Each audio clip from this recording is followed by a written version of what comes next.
Hello, all you sinners and saints out there, you demons and demigods. Welcome to the Jesus Podcast. My name is Jesus. You can call me Jesus. This is a Stories from the Set episode featuring my friend Constantin Preda, who is a director, a writer, all around great guy, never has a bad thing to say about anybody, and enjoys bourbon. This was recorded over a year ago by 10 days, and I never put it up because I was lazy and didn't think I could do this. Well, can't find out if you can't do something unless you try, and I know I was trying before, but I'm putting forth a better effort and realizing that I will make mistakes. So now that that's out of the way, please enjoy the episode, all 2 and 3/4 hours of it. You don't have to listen to the whole thing. I just hope you enjoy what you do listen to. Cheers. Today's episode of Stories from the Set, we're going to have one of my friends. He's from Florida, so we're going to let him slide on that. He's not that Florida guy. Whoa. I'm originally from Long Island. I lived there for 12 years before I moved to Florida. Yeah, 12 years. 12 pivotal years. 12 pivotal years. And he is a first AD, first assistant director. He is, unbeknownst to me, a published poet. He takes a few pictures every on occasion, and he's the nicest guy you'll ever want to meet on a set. The guy that'll keep your set running smoothly without any problems. Please welcome Constantin Preda. Hello, Constantin. Welcome to the show. Hey, Jesus, how are you? It's nice to be here. Doing all right. That was quite the introduction. I appreciate it. Probably more than I deserve, but thank you. Well, no, it's the way it is. So, I guess my question for you is, how did you get started in all this? Was there? Truth be known, your parents are not from this country. Correct. They immigrated over here under austerious purposes.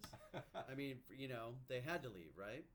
Well, I think in the case of my mother, she came to the United States, actually to California, when she was about 16, and it was all because she had grown up in Tehran, in Persia, and my family on her side is of Russian descent, and as the story goes that I was told, my grandfather, her father, didn't want her growing up in a place where she couldn't actively and freely practice as a Christian. Could you get the mic closer to your mouth, Yeah, please? how's that? Thank you. Do you need that You answer can move again? this any way you want. Yeah. It's movable. It's funny. I used to do a podcast, but I'm super nervous on this one.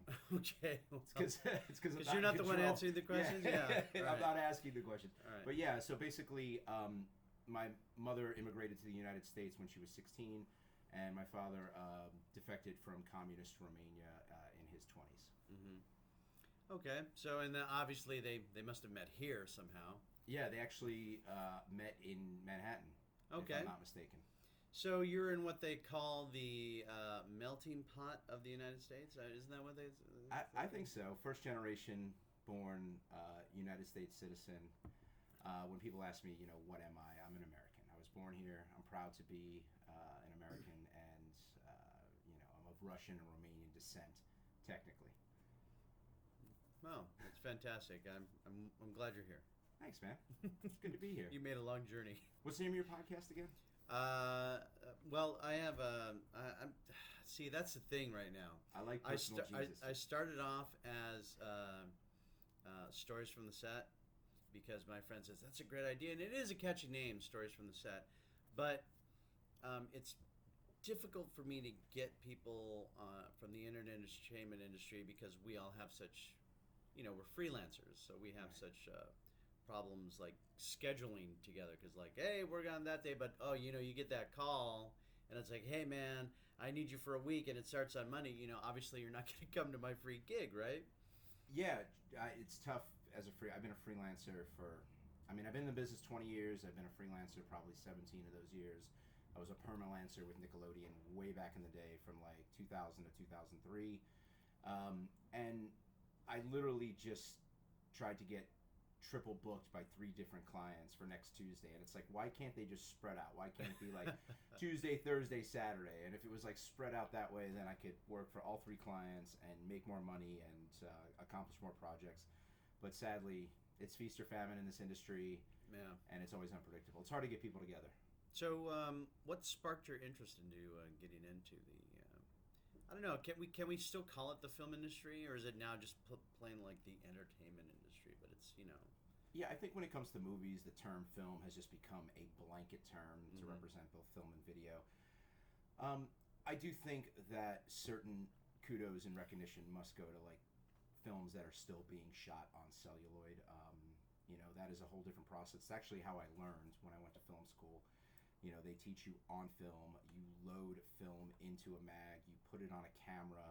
You can almost feel the money being drained as film goes through a camera. Like, especially when you're a film student, when you're living on student loans and you don't have a lot of money, shooting film just feels like a financial drain. However, at the same time, I think that the art of cinema and the art of film in particular, actually using celluloid, is its own unique animal that still has a place today in our world. But just because you're shooting on video, I feel like, oh, you're making a video sort of sounds a little cheesy and kind of reduces the value of the work, so to speak. So I think calling everything film is absolutely fine.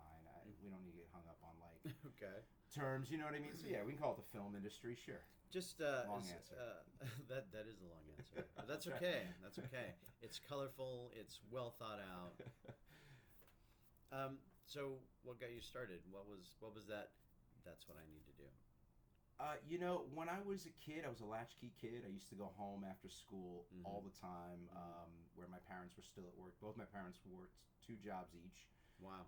My sister, was doing some college and working. So when I would get home on Long Island from, the 6th grade, I'd let myself into the house. I'd feed myself, and I'd watch television. I mean, I was an undisciplined young man, so it's not like I was going straight to the homework.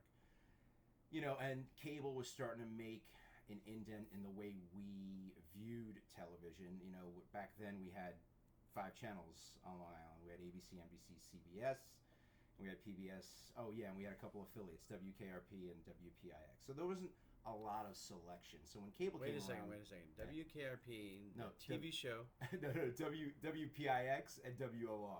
Oh, okay. Yeah. Because you did say WKRP. Well, maybe one of the shows I watched in the 70s and in the 80s, WKRP in Cincinnati. I'm like, wait a second. There's a whole show around that. So maybe that was probably lodged in as one of the shows that I watched when I was a kid. But yeah, so with the advent of, cable, I was, exposed to other films that I had never even heard of at the time or had not seen a trailer for. I remember the first time we got a VCR player, we recorded Red Dawn, the original Red Dawn. From television? From television. It played on HBO probably back most then. likely. And I watched it over and over and over again. I thought it was the greatest movie ever as a kid. It was. It was awesome. Wolverines. What did you think? Did you see the remake? I did not. I didn't even bother. I was like, what for? Why would I want to see what? Yeah, I feel like movies like that exist in a time capsule. Yeah, and yeah. It's better to revisit that time capsule and see the original movie 10 years later, 20 years later, see how it's aged, see how you've aged as a viewer. Films like that being remade are just a, sort of attempt at grabbing dollars at the box office because of what's called contextualization. It's like, take this movie that people have an emotional connection to from 20 years earlier in their life, 30 years earlier in their life, re-release it with a new director or a younger director, try to revamp the story in such a way to where it's fresh enough for new audiences, but also has enough sort of like contextualization for the old audiences to spend their money. Because the people that are spending money, they're in their 30s and 40s. They have jobs, they have careers, they have money to spend. But teenagers, they don't have any money. So you're not really trying to draw on them. You're trying to draw on the people who loved this movie when they were a kid. It's a ploy, and it's fine. It's a marketing strategy. Right. I think like the biggest faux pas in that, like bringing back genres like that are, remember when they redid Psycho, like there was shot for shot, even not even like we're not gonna do our own this is gonna be a shot. I would have watched that movie if they did their own interpretation of it. Yeah, if there was a unique right prequel aspect, or dare I say alternative perspective aspect on that film, sure.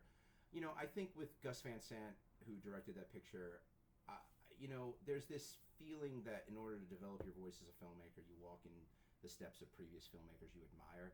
You know, at that point, Gus Van Sant had developed a voice as a filmmaker, but you know, maybe there was desire. It was Gus Van Sant, right? I'm getting that right? Yeah, we should. I don't remember whoever directed it. I thought Ang Lee did it, so I could be wrong. I think it's Gus Van Sant. I'm gonna confirm that. But anyway, the point is, you know, sometimes filmmakers. Confirm that with our researcher. Yeah, our researcher, Google. This is a great career Google's got. Yeah. Makes a lot of money. Makes a lot of money. Yeah. No, I think that I'm not a big fan of the film. I think that the original is, you know, an incredible feat of cinema. But I think in this case, maybe just Gus Van Sant wanted to. Yeah, it is Gus Van Sant. Maybe he just wanted to walk in the shoes of Hitchcock. You know, maybe he just wanted that experience. In some ways, that's kind of a self-indulgent experience. You know, and in cinema history, I mean, it's got a 4.6 on IMDb. He could have done the same thing by being lecherous with Tippi Hedren. Wait, say that again? By being what? Lecherous? Lecherous? What does that mean? Scummy, creepy, like, you know, like... lecherous. I'm going to have to add that term to my vocabulary. Yes. Questionable? Please add. Are you making up inappropriate. words? Inappropriate. Jesus is making inappropriate up words. You know, like the way Hitchcock originally was? Yeah. Hitchcock was very inappropriate with many of his actresses. Yes. So, what are you going to do? Yeah. So, your first project you worked on? Oh, God. Going back 20 years? I would have to say it was my own stuff, actually, when I was a teenager. but who got paid? Who got paid? Oh, the first time that I got paid. Yeah. Well, were you making your own videos with your like a lot of us were making? Oh yeah, me and friends when I was a kid, when I was 17, 18 years old. Hell, even in high school, I had my own little, not mine, but me and my fellow classmates in high school had our own TV show. Oh really? Yeah, we. Oh, you went to a wealthy school? No, actually, we couldn't even find. Not at all. I went to Springstead High School in Spring Hill, Florida, a very small town about an hour north of Tampa. And we had a closed circuit network, and there was an opportunity through our mass media class to put on our own show. So we put on a show that we produced called SHS in Scope. I can't believe I remember that. What does that mean? So Springstead High School. Okay. In Scope. SHS in Scope. And what did Scope cover? It's terrible name. I forget. You know, we did some skit comedy. We talked about, I guess, local school politics. I don't even remember. What was your part in this? Were you on camera? Yeah, I was on camera as a goofball doing skits with my classmates, and I was like one of the producers and shooters of the show. And oh my God, I haven't thought about that in forever, because I graduated high school in '92, so it's 2020. I'm just a bit older than you. You're just a little older than me. Yeah, I graduated in '89. '89. Oh, that's not bad. No, right it's there not with bad. Yeah. At least we graduated. Now, before we get started, we have a lovely bottle of this bourbon here. I never say no to bourbon. Never say no to bourbon. Just for and like I purchased this myself. No one is. Set your budget. No one's sponsoring this at all. I've got it because I like it. So it's Four Roses bourbon. If you haven't had it, it's very inexpensive, very tasty bourbon. Let me get this. I love that pop. Like when you pull the cork out of a bottle. When you pull the cork, right? It's just such a wonderful sound. Really I'm only pouring you a little bit because they're big glasses and we got a whole bottle in. There's no rush. And also, eventually, I got to drive home. So yeah, eventually you got to drive home. You know, I cannot drive under the influence. That's something I refuse to do. Shall we have a toast? Yeah, let's have a I got a toast for you. Okay. You want to hear I wrote this. All right. You Here ready? we go. All right. May there always be gas in the bank. Wait, I fucked it up. There'll always be gas in the bank. Will there always be? Okay, ready? I gotta get this toast right. Okay. Glasses up. All right. Glasses up. Here we go. Glasses up. May there always. All right. May there always be gas in the tank, money in the bank, and plenty of friends to thank. Cheers. All right. Cheers. Na zdrowie. Na zdrowie. It's nice. It's pretty tasty. Yeah, it's tasty. Yeah. It's called Four Roses. I don't know if I've had this before. Yeah, I very actually nice. follow these guys on YouTube. They're called the Whiskey Tribe, Mm-hmm. and basically, I think one of them is like a certified whiskey sommelier. If the, and they just talk about. I mean, they literally these guys are like, what's your favorite? What's the best whiskey out there? And their answer is the one that you like the best. That's what I say about wine all the time. Which I find appropriate because you have people like, oh, have you tried both? I'm like, yeah, I've tried them all. They all basically take the same. Some will have a smoky flavor, some will have a sweeter flavor. Sure. Some aren't aged as well. But I like what I like. I like Jack. Yeah. I like Jack Daniels. Yeah, I'm a Woodford Reserve fan and a Buffalo Trace fan myself. Mm. But I found this whiskey in South Africa called Ballantines when I was just there back in November. Yeah. And it was super cheap. It was Oh. like $12 a bottle. It was delicious. Constantin Preda, wait, you found this whiskey in South Africa. What were you doing in South Africa? Were you there on vacation? No. I like that though. That was a nice segue. I am a field producer on a television show called Naked and Afraid that's produced for Discovery by a company here in town called Renegade 83. And we were in South Africa for 7 weeks working on one of the shows. But it was my third trip there. Yes, and I think we met in I remember you starting to get these shows or working on those shows. I never once see this is how horrible I am at marketing myself. I never once asked any of the people I work with, hey, what's your next gig? That's actually a valuable question in our That is a industry. valuable question, isn't it? Yeah, keeping in touch with people on set. Our industry is not just about the work; it's also about the relationships. It's the kind of industry in which you spend very intimate quarters and times with people on set, at least 12 and a half hours a day, sometimes longer. I recently had a music video that went on for 18 hours. It was really, really tough. But you're in tight quarters with these individuals. You learn kind of a shorthand with these individuals. And not only do they become your clients and your coworkers, but they become your friends. Like you and I met on a movie set. Right. I forget Horrible what movie set. What movie were we working on? I actually think it was called Cherry Red Kiss? Cherry Red Kiss. No, it wasn't. What a title for a movie. What a Cherry I know. Red Kiss. Horrible. No, we met on that one where the prostitute had was trying to find her child or something, like her kid or something like that. And Sadly, I don't remember. What was I doing on it? Was I you AD? came in for like a day. Oh. Kate, I only remember as Kate. Kate Whitney was the director on that. She mostly does plays. She was a female director. You came in literally for a couple days to replace our guy. I can't remember his name. I think it was that from Mexico. He had to like go back and take care of some shit in Mexico, and then came back. You came in, and then Cherry Red Kiss. Yeah. I vaguely remember those times. That was only a few. That was like what, 6 years ago? 2012, around there. Yeah. So 8 years ago. Yeah. Damn, I had just gotten to LA. I came to Los Angeles in February of 2012. Oh, okay. Well, then Yeah. you hit the ground running then. I did. Yeah. It's interesting. The reason why I came to LA is because I was in Orlando. I was comfortable. I was divorced. I was living in my house. Here's to divorce. To divorce. To divorce. Because I've been divorced too. Hey, there you have it. But I remember I told myself if I'm going to move to LA, because I really didn't have a reason to move. I was working full-time in television. I was teaching once a month at Full Sail University in Winter Park, Florida. I know a lot of people. There's a lot of students at a Full Sail in Yeah. LA. A ton, and it's good. I like bumping into my graduates from the periods that I Sweet. Taught, which was 2012 to 2000. I'm sorry, 2006 to 2012. A lot of fond memories of that time.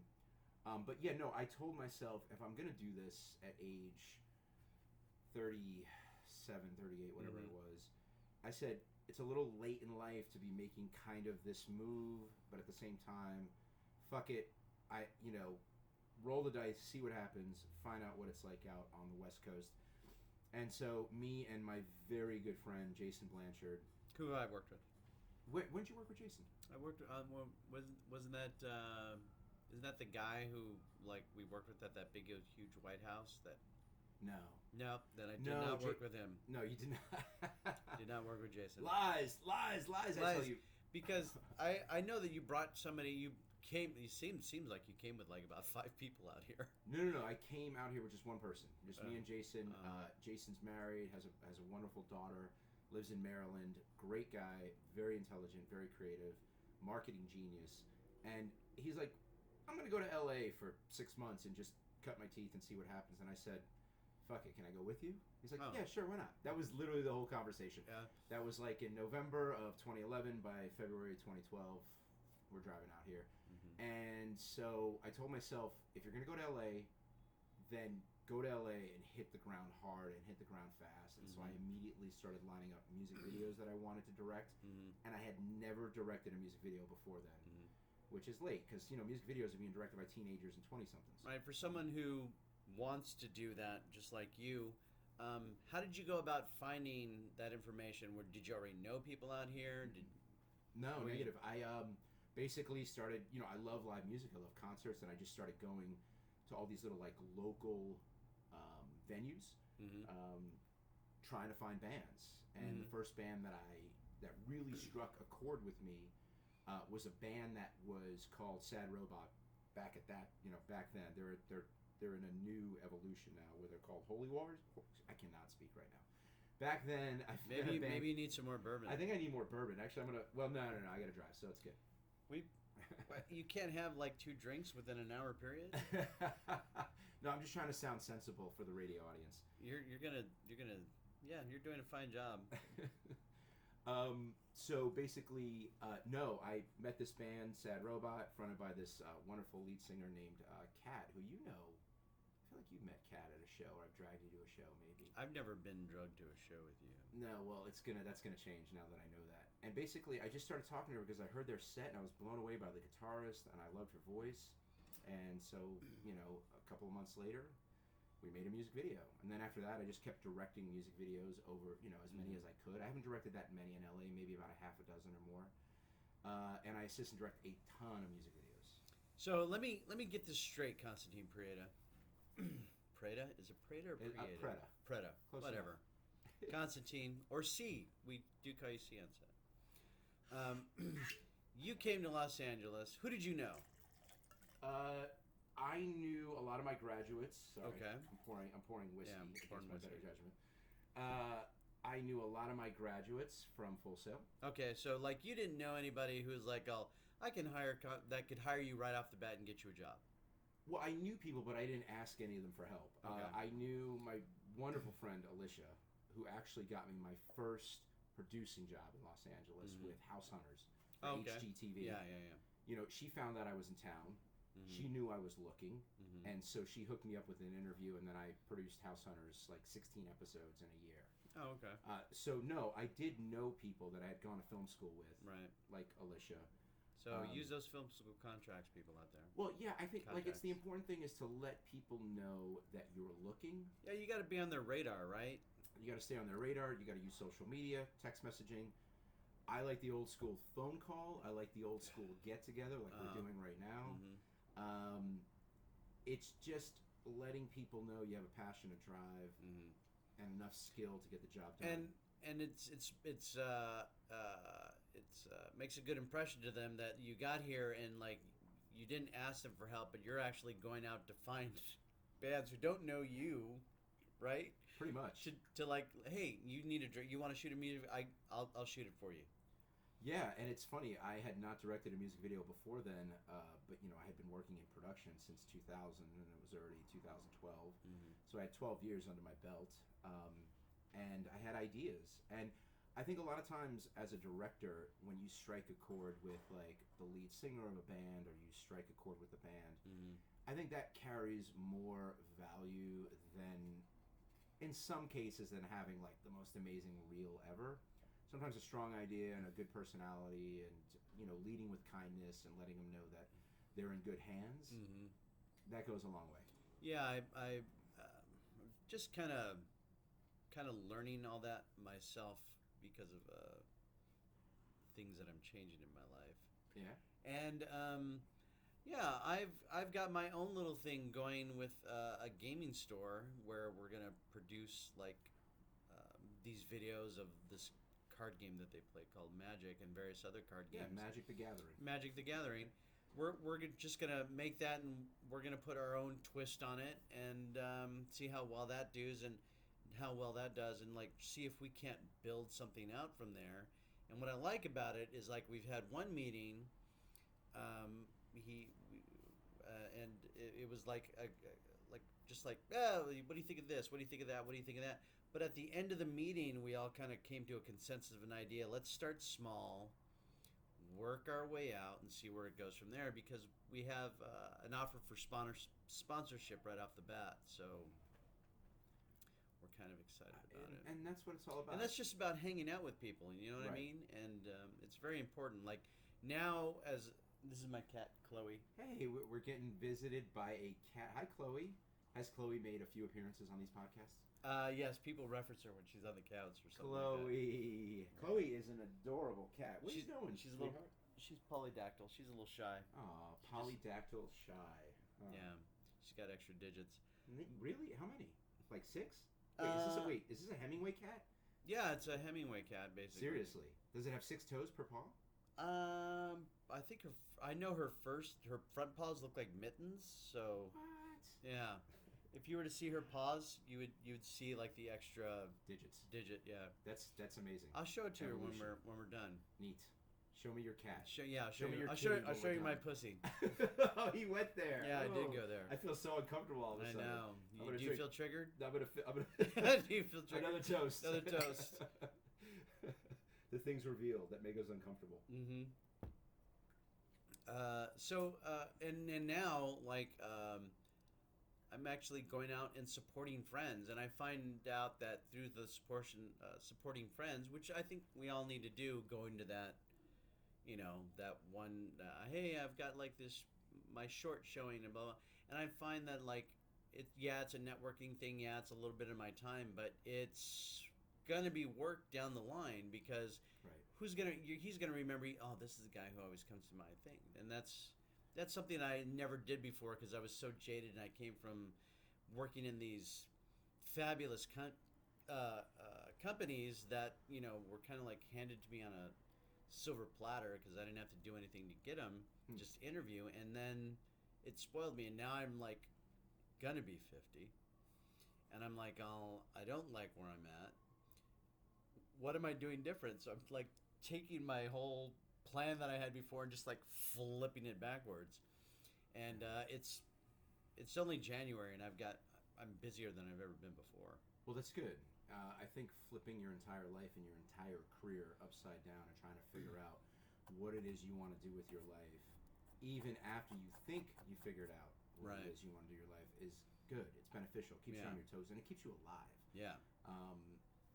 The thing that I'm facing right now is I've been asking myself, what am I going to do for the next 20 years? I don't even know if I'll have 20 years after that.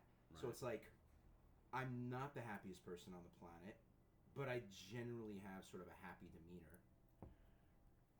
Is that whiskey getting to you? No, when you say you're not the happiest person on the planet, I've never seen you in a bad. I think we had like one discussion one time where you hired me for a show. I think it was called Ship It or something like that. Oh, I ship it. Yeah, that was fun. Yeah. And love that show. I had forgotten my medication that day, and I needed it. And I went back, and you're like, "Hey, man, you need to come back. You need to come back." And it was like I'd never seen that side of that total business side of you. You weren't yelling or anything. You just kind of brought me in close and said, "This is a deal, blah blah blah." came there and back. Thank God I'm not on medication anymore, so that doesn't help. Well, that makes me feel awful now. No, you hired me for the day, and I got there, and I was like, oh shit. I normally keep some in my car, and I just, space that you're a human being. Yeah. Well, now I feel awful. But no, you were very nice about it and everything. So, I yeah. don't even remember this, by the way. That's fine. If you don't, that doesn't mean you don't have to remember it. I do. It's my story. It is your story. It's my situation. And I'm sorry if I wasn't as, what's the word, understanding as maybe I could have been in the moment. My apologies. No, I think we were under a lot of pressure. I think we were actually behind. As I got on the set, we were behind already. And it was the second AD on that. Yeah, actually. and it wasn't even your fault. It just had to do with technical difficulties of the set and everything. But I love that show. It actually got put on the CW, if I'm not mistaken. It actually made it to some sort of prime time broadcast status. Maybe. I don't know. Maybe. I haven't heard of it. So. I ship it. Check it out. Check it out on... So the WB or the CW? What's it? CW. CW. Wait, CW? Yeah, CW's still around because I did a show for them in 2017. Yeah, maybe the WB became the CW. Yeah, see, I can't remember. What else you got? What else I got? What other Constantin Preda store? Yeah. No, what are the questions you got? Oh, what are the questions I I got? got? The hot seat here. Oh, okay. So you started doing music videos, and how many? You found that band. Mm-hmm. I assume that they said yes, Constantine. Let's make your music video. They did. Then I ended up doing another one. It's funny. The first video I self-funded. Mm-hmm. Because I didn't have the reel to prove that I could direct music videos. So I self-funded it. Mm-hmm. And honestly, I spent about $2,000. I had a great crew, a lot of them from Orlando, Florida that had moved out here, a lot of them that had gear. We were doing like trade for work situations where I would assist and direct, one filmmaker, but that filmmaker also happens to be a full-time grip and, had some great gear and would bring that to the table on my shoot. So it was like, we were trading work and some low pay, and it was 8 years ago, and people were like, yeah, dude, you're new in town, I'll do this for like $200 a day. And also, I never asked for a ton of stuff from my crew. Like, I deliberately, designed the music videos to be simple to shoot. I wanted them to be creative. I wanted them to be colorful and interesting and dynamic and have great editing. But I knew that it needed to be one location. Mm-hmm. I knew that the crew needed to be small. I knew that I needed to feed them and pay them something. Mm-hmm. And I think that's been kind of lost in the lower budget independent world, is everybody expects a ton of stuff for nothing. And if you can't afford to live your dream, and you can't afford to take care of the people that are helping you live your dream, then you need to find another way to finance your dream, or maybe it's not the dream for you. That's harsh. Right. That's true. A lot of people expect that simply because they have a dream, that other people are going to pay for it through their time and their effort and their gear and their experience and their creativity, and that's just not fair. Like, you can't expect other people to live your dream and not to compensate them something for their time that's reasonable.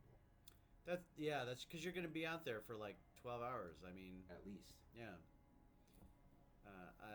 I mean, if you really want to like do it on your own, grab a bunch of friends, your iPhone, and like go to town. And stick on those little attachable shotgun mics that they have now, specifically for phones, and there's your entire crew right there.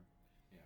Get yourself a dolly, like a skateboard dolly or something like that. I don't know. Well, I just had a production ask me to assist and direct 2 short films shot over a 3-day period for $750. What? And I get it. Like, if you have a dream and you're trying to make something happen, right? Great. Mm-hmm. However, not only are they grossly underpaying that role for 3 days plus prep, which is 2 days at least, with scouts scheduling, probably more like 3. So that's 5 to 6 days to assist and direct 2 short films. Right. But I had gone back to him and I said, you know what? You seem like you have a lot of passion. I really like that you're reaching out to me. I'm always looking to help. It's going to take me 5 days to work. Can we do it for $1,000? they didn't even write back, and they filled the position with somebody else who's willing to take Right. the low pay that's not even minimum wage to work 5 or 6 days getting these movies ready. Right. But those filmmakers didn't stop and say, you know what, maybe we should do one film and pay people the same amount of money, because they want other people to live their dreams. They want other people to sacrifice and spend their time and energy making their dream come true. Right. And quite honestly, it's fucking bullshit. It's like, yes, you have a dream, but just because you have a dream doesn't mean other people need to sacrifice time, money, energy, and money helping you live it. Like, you having a dream alone is not enough to ask people to work for less than minimum wage. That's very sad and very disrespectful. Mm-hmm. But somebody stepped in, somebody's going to make that $750, somebody's going to work those 5 or 6 days, Right. and they're going to have their movies, I should say, 2 of them. Wow. That's not the now. As we're talking about this, I don't think a lot of people actually know what a first AD does. I mean, they see assistant director, and they're like, "Oh, what's that guy do?" You're not actually you're like his right hand man. You know, the cinematographer's got taking care of the camera crew and everything. But the director, you got to make sure you're the one who's coordinating everything. You're the one who's doing all the paperwork. You're the one who's doing all the. It depends. Look, the misconception about assistant directors is that they work for directors. Assistant directors do not work for directors. Assistant directors work for production managers, technically. However, you do work alongside a director in managing like the logistics and the rhythm of the set and the safety of the set. As an AD, you're responsible for safety, logistics, running on time, and just making sure that the roads of communication between all departments are completely open, to make sure that the right meetings are happening before you shoot so that everybody knows what they're doing. Sadly, with these lower budgets that I'm occurring as a non-union assistant director, is like we're getting a few hours to scout locations and all of the meetings are happening over the phone. So we're not getting the sort of comprehensive pre-production. We're not getting the sort of comprehensive pre-production that normally would make for a successful shoot. The whole world has changed, man. Like, things are not the way they were 20 years ago. But yeah, that's what we do. And pre-production is not only it's it can be cost saving, and because you know exactly what you can and can't do at whatever location you're going to be at. And I think people to this day, you know, someone like was a friend of mine. He said, "Hey, I want to shoot something," and I'm like, "Okay, you're my friend. You live in my building. I'm going to help you out." And when I get there, and he rented his thing and everything, it's just me and him, and I'm like, "Okay, what are we doing?" He's like, "I don't know. What do you think?" I went, "Wait, well, let me see your shot list." He's like, "I don't have a shot list." I'm like, "What did you think we were gonna do here today?" You gotta have a plan. Yeah. You gotta have a creative idea. And I'm just using that as an example because I find it so absurd, you know, for somebody who I know and is a friend of mine who like wants to get into the business. And I'm like, "Yeah, sure, buddy, I'll help you out. You know, we're gonna shoot up on the roof, and you're gonna." Yeah, and he's like, "Oh, all right." So I'm like, "What's the script? I thought we'd improv it." I'm like, who's? I'm like, okay. So you know, I just kind of, I'm like, well, at that point, I'm like, well, I said yes. I should have said yes to know what I was getting into. Yeah, I know, and that's where assistant directors come in. We help a director sometimes organize his or her thoughts. Although, like, I've worked with really great directors that come to the table with excellent shot lists, excellent storyboards, a comprehensive fleshed out script, a timed script, a numbered script, and it's like, as an AD, you feel really comfortable with those directors because they also understand the time commitment that's going to be necessary to pull off a project. But then I've worked with directors, like recently, no names mentioned, but I worked with a music video director who basically just wanted what he wanted. And I was constantly trying to reel him back in to a more logical sort of point of view. And it's funny because in the end, he ended up turning out with he ended up not shooting enough footage to make the client happy on the final video. And they had to do reshoots. And everybody on the set, myself included, was like, "Hey, while we're here, let's get a close-up. Let's get some coverage. Let's do it." No, that's not what I want. It's not what I want. And as a director, it's not about what you want or what you don't want. It's about showing the most interesting, comprehensive story you can, based on the limitations of budget, time, equipment, and crew. You know, if you want to do whatever you want to do, be a painter, be a poet, be a novelist. There's a million other non-collaborative things people can do that don't require them to interact and collaborate with other human beings. But directors, some, and I've worked with amazing directors in my career, but some who have zero time management skills and do not recognize the psychology involved with producing a film just want what they want. Well, this is what I want. Right. Well, at the end of the day, sometimes like I'm muttering in my own head, like, well, fuck you what you want, because right now you're not about to get anything. Right. Because you're so set on this reachless dream or this reachless shot, because we don't have enough time, we don't have enough money. You know, we're not pawns in your dream. We're creative filmmakers collaborating with you to try to make your dream come true. And we're doing the best we can based on the available resources. You know. So yeah, that's what an AD does. I don't know. It's in there somewhere. What's your least favorite part about that job? My least favorite part, I know exactly what it is when I've developed a thorough and comprehensive and thought out plan with the director and the production manager and the producer, and then everybody on set has an idea. Like while we're shooting, and it's like, it's fine. I love spontaneity. Don't get me wrong. I love spontaneity. I love great ideas, and a lot of great ideas from a lot of other crew members, production assistants on up through production coordinators to whoever. Like anyone on set can have a great idea that can solve a problem. Right. But a lot of times you spent days, sometimes weeks, preparing a shoot. And literally right as you're getting ready to shoot a shot, somebody chimes in with some idea that sort of derails the execution. And you're like, what? You're like, where the fuck did you come from? Like, you can't be serious right now. Like, we're like in the middle of getting ready to blow up a car, you know, and I've got 5 cameras rolling, and some executive or label rep or whoever, manager or friend of the artist steps in and chimes in with some fucking idea, and you're like, now's not the time. Like, are you kidding me? The fuses have been lit, the cameras are rolling. Like, so I guess, but honestly, that happens rarely, but I do find myself heating up a bit when there are a lot of chefs in the kitchen. And at the end of the day, the recipe gets fucked up because somebody's friend of a friend has an idea. And I'm like, I get it. Now's not the time, sadly. We're in go mode. Right. We have a plan. We're executing. Especially on music videos, because you've got no time. It's like, boom, like you're shooting at one location and you're setting up at the other location. Correct. You're going to be there in a couple hours. As soon as you're done there, you're going to wrap there. And phew. I once did a music video last year or the year before, shot on film and video. We were doing was multiple... it Tommy? What's his name? Was it who? Tommy Wiseau? Wiseau? No, but no, it was a music video. Again, no names mentioned, but 18 setups in one day, multiple locations.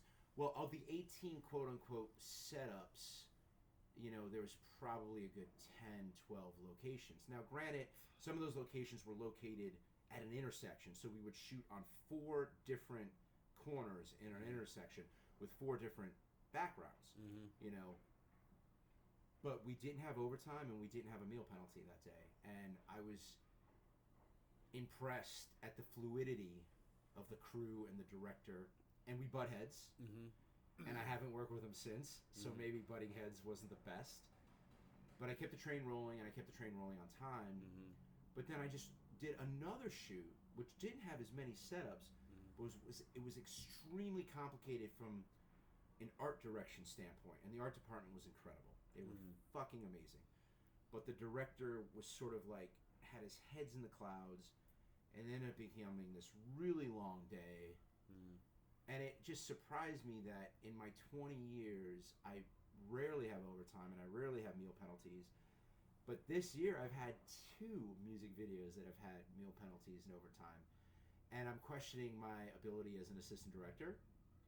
Yeah. Why would you question that? I mean, because it's my job to get us to run on time, and I tell them ahead of time what my gut and my experience is telling me. I tell them ahead of time, look, this is an 18-hour day, and here's why, and I lay out my reasons. But psychologically, optimism is a natural state for people who want something for themselves. So when a person really wants something, they go into this natural optimistic state. When someone is fearful of something, they go into this natural pessimistic state. My job as an AD is to be in a realistic state.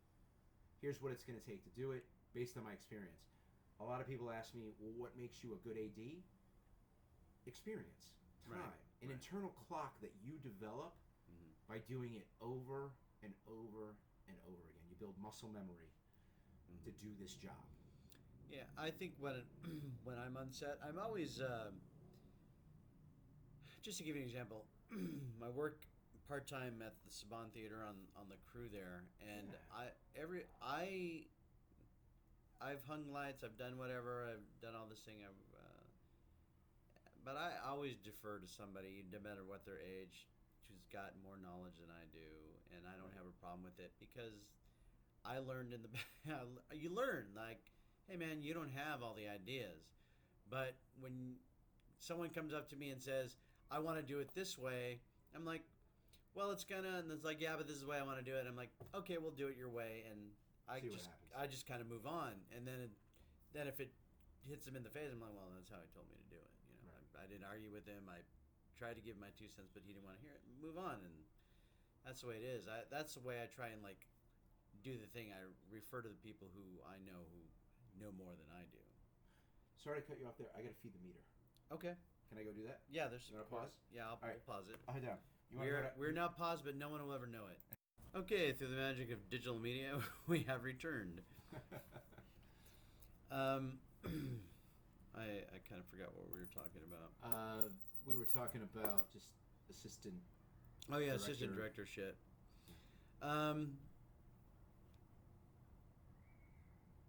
What have you directed besides music videos?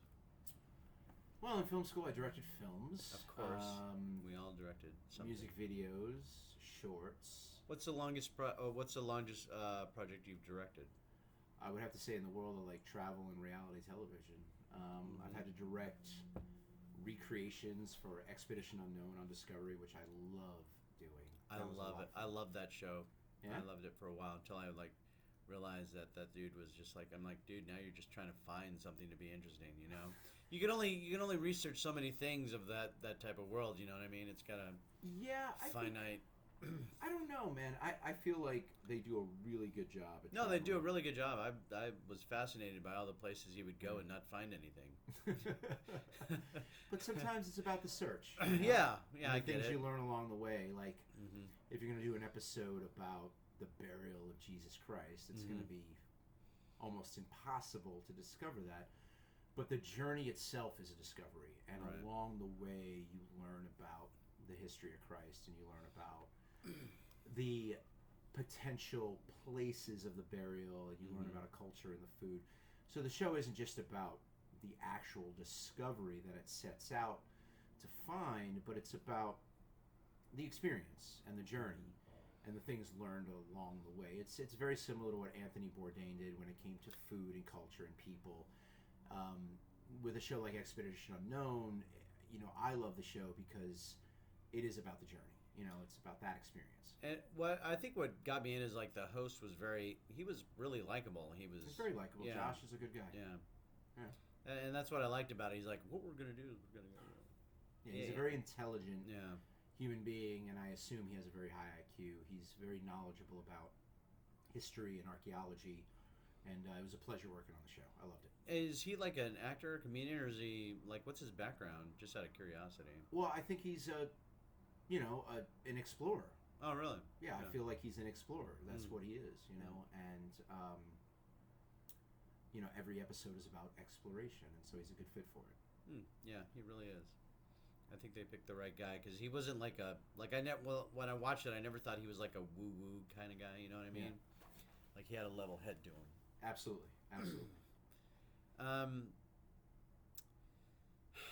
How do you survive during the famine times?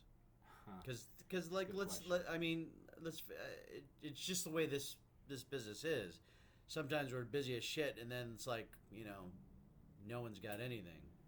Yeah, when I am working, I attempt to hoard my money, make sure that all the bills are covered, and when I'm not working, I get skinny, I get slim, I get trim. I don't go out as much.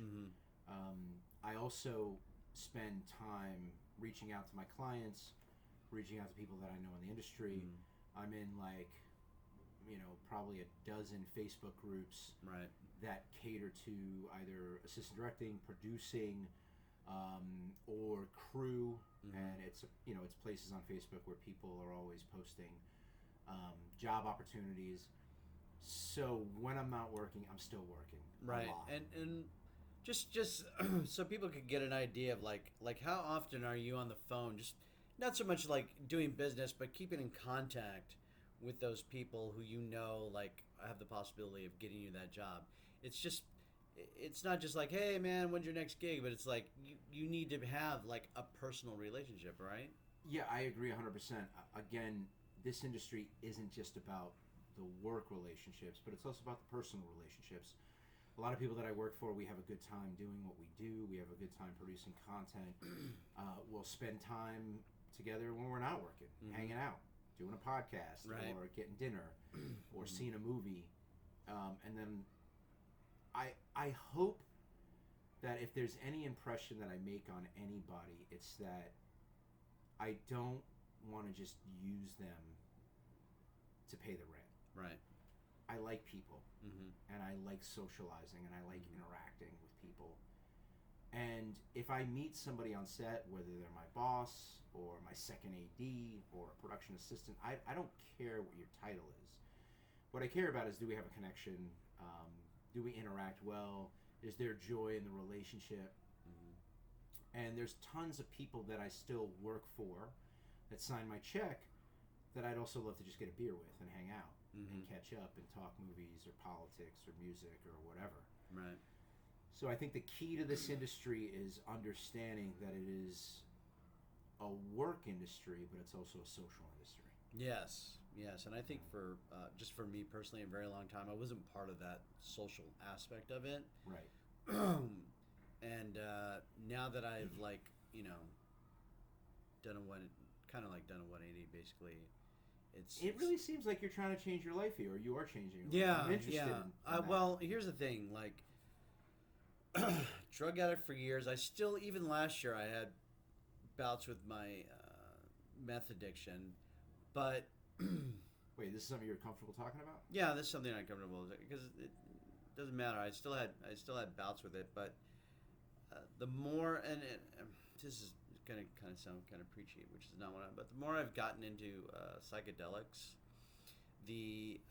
I've stopped my bipolar medication. I'm not on it anymore. After I was on it for like years, almost 10 years, and now I'm exercising more. It's just it's like a tool that has been forbidden, and I don't understand why when it's had such a positive effect in my life. Yeah, I mean, here's what I can say as a person like myself who suffers from I suffer from psychological disorders, and I have been both legally and illegally medicated. Medications can help. Right. No. I mean, the bipolar medications were great. It's just the side effects. Correct. And they were horrible. There are side effects. Like I gained like a huge amount of weight. Like I got up to 272 pounds. I think was my highest. And I think the thing that I learned from like the psychiatrist I've interacted with, because I've been through therapy. I had like good 10, 12 years of therapy. Right. The legal medications will be administered in an experimental fashion. Yes, it's always experiment because they don't know what's going to work on you. Correct. Everyone's homeostatic processes, everyone's biology will react somewhat differently to the different types of pharmaceuticals that are out there for mental health.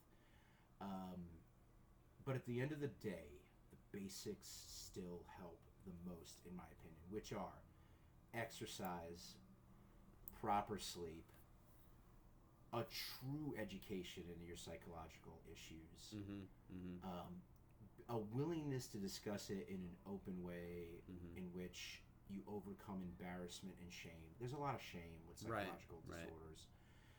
I've experienced that shame. I felt that shame. But at the end of the day, it is all about exercise, eating healthy, and remaining social with people that bring joy to your life. That's very important. My biggest issue with my psychological disorders, especially depression, is that I don't... I'll wait for that motorcycle. I'll wait for whatever. That's what you get when you have walls with 6 foot high slat windows. But one of the issues that I face is when I enter a depressive state, which sadly, as I get older, seems to be becoming more and more prominent, more active. I seem to be falling into these depressive, is that the right word? Yeah, depressive states, is when I avoid interacting with other human beings. Staying in touch with your friends, keeping in touch with family, and remaining active with other people is a treatment. Yes. It helps you see the sun. Like doing this, for example, I started the year, I've been working this year, which is great, and I had a great 2019. But when I'm not working, and because, I no longer have a wife, I'm single, no kids. I don't even think I've known you to date anybody. I do date. Strangely. How's that going, by the way? Oh, well, right now I'm not dating anybody. Because I've never met one of them. Not that we, don't get me wrong. Yeah, but we don't see each other. We don't see each other a often. lot. But we've been to sevewell gatherings. I've been to your birthday 3 years in a row, and I've been to Christmas 3 years in a row. And each time you've been alone. well, yeah, probably because the relationships fall apart before the holidays or birthdays. But no, I dated 2 women last year. Is that by design, or is that just how it's happening? Well, can we smoke? You said we can smoke in here. Smoke in here. I don't care. Fuck it, I'm smoking. You want to have it here? No, I've got mine from the last. I've got mine right here. Do you have an ashtray? I have it here. There you go. This feels so inappropriate smoking indoors. This is. You know what? I'm not gonna lie to you. This seems bad. I've tried to stop smoking, but I lit my she who shall not be named which is what I've nicknamed her because of the position she has at a certain entertainment industry, and I don't want her to. Oh, what are you looking for? I don't know what I did with my lighter. I don't know what you did with your lighter. Isn't this sad? Here. Is it red? Here's a lighter. Oh, good. You have a lighter. I have you a sure lighter. you don't mind if we smoke here? Yeah. It's crazy. Why would I live with her? She smokes. And like I've tried to whiskey and a cigarette. I'm just saying, whiskey and a cigarette indoors. Oh my God, we're grossing people out right now. It's horrible. I've tried to stop smoking, but it's difficult when you've got somebody who lives in the house who does that. Yeah. So as soon as I convince her, I'll definitely quit. We should probably open up some windows. I have some windows open. The cat's gonna get lung cancer. But as I was saying, I think what you're doing is healthy, and I think not the smoking part, but not the smoking part, but the exercise, the socialization, the trying to reinvent your career and your life. You've clearly, since I've known you, you said you've lost probably 30 pounds. That's healthy. Yep. And eating healthy. Those are the things that keep a person suffering from psychological issues more grounded. Plus the therapy, plus the proper medication, which is very difficult to identify sometimes. I am now completely medication free. Okay, good. I no longer do. That sounds like a user, but I no longer take the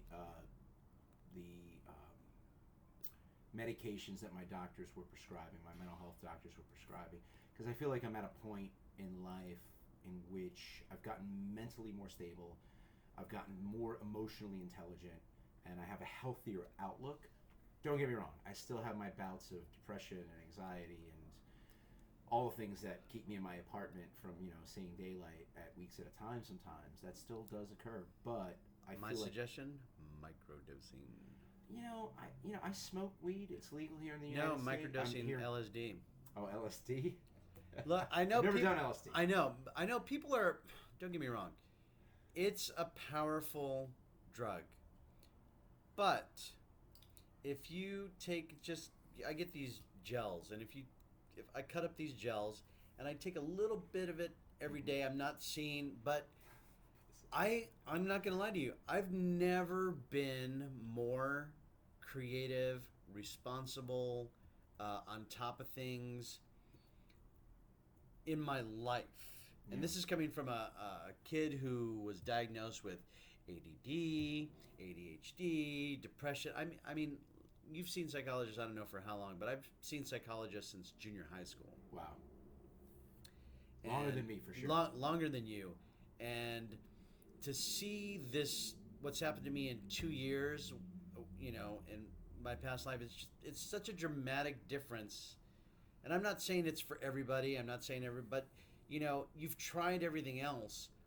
Why not try a guided psychedelic meditation, which is exactly what I did, and you'd be surprised how either mushrooms or any of that psychedelic nature rewires your brain. It's true. I have a very good friend who had an evening where he and some other individuals did Igasku, and apparently ayahuasca. See, look, I don't even know my drug. You don't even know your psychedelic drugs. I've never done a psychedelic I get drug, it. but ayahuasca, right? Ayahuasca, yeah. Igasku is a stretching meditation. Sorry, it's to realign your muscles. But anyway, ayahuasca, and I've also read articles in which ketamine and LSD are now being used to help people suffering from severe psychological disorders, and it's proving beneficial. It's proving fruitful. So, I think it's MDMA, not ketamine. No, I've read ketamine. Really? Yeah, there Interesting. are people. Yeah, ketamine is now being used, which is a horse tranquilizer. Well, they use ketamine during surgery. Yes, in many parts of the world, they do use ketamine during surgery. In the United States, I've seen. I did a documentary for MTV years ago. Really? About surgery, and ketamine was what was used to put the patient under during the surgery. So, since you were in Florida, did you ever do any of those spring breaks? Never. I never. It's funny. In Florida, I never went to a spring break. I never did a spring break in Miami. I never went to Daytona Beach for spring break. I've been to Daytona Beach. I've been to Miami. But I was never a spring breaker in high school. I was never a spring breaker in college. It's funny. If I were the person that I am now, but back in high school and college, I probably would have for the experience. Right. Never did that stuff. I've never done psychedelic drugs. Mm-hmm. Probably the hardest drug I've done. I don't know if I want to admit this, but you don't have to. You're right. I don't have to. But I think that marijuana is a good, clean smoke that benefits me. Occasionally, I get high and go jogging. That's how I go jogging. You know what the thing is? I don't experience pain. When I didn't do it, I experienced a lot of pain. I was in a lot of pain, and maybe some of it had to do with my weight, but I immediately saw a difference between how I came back from those jogs on cannabis than when I wasn't, and it's kept I'm gonna do 17 days in a row of running right now because my goal this year is 2,020 miles. Good for you. After my 638 miles last year. Nice.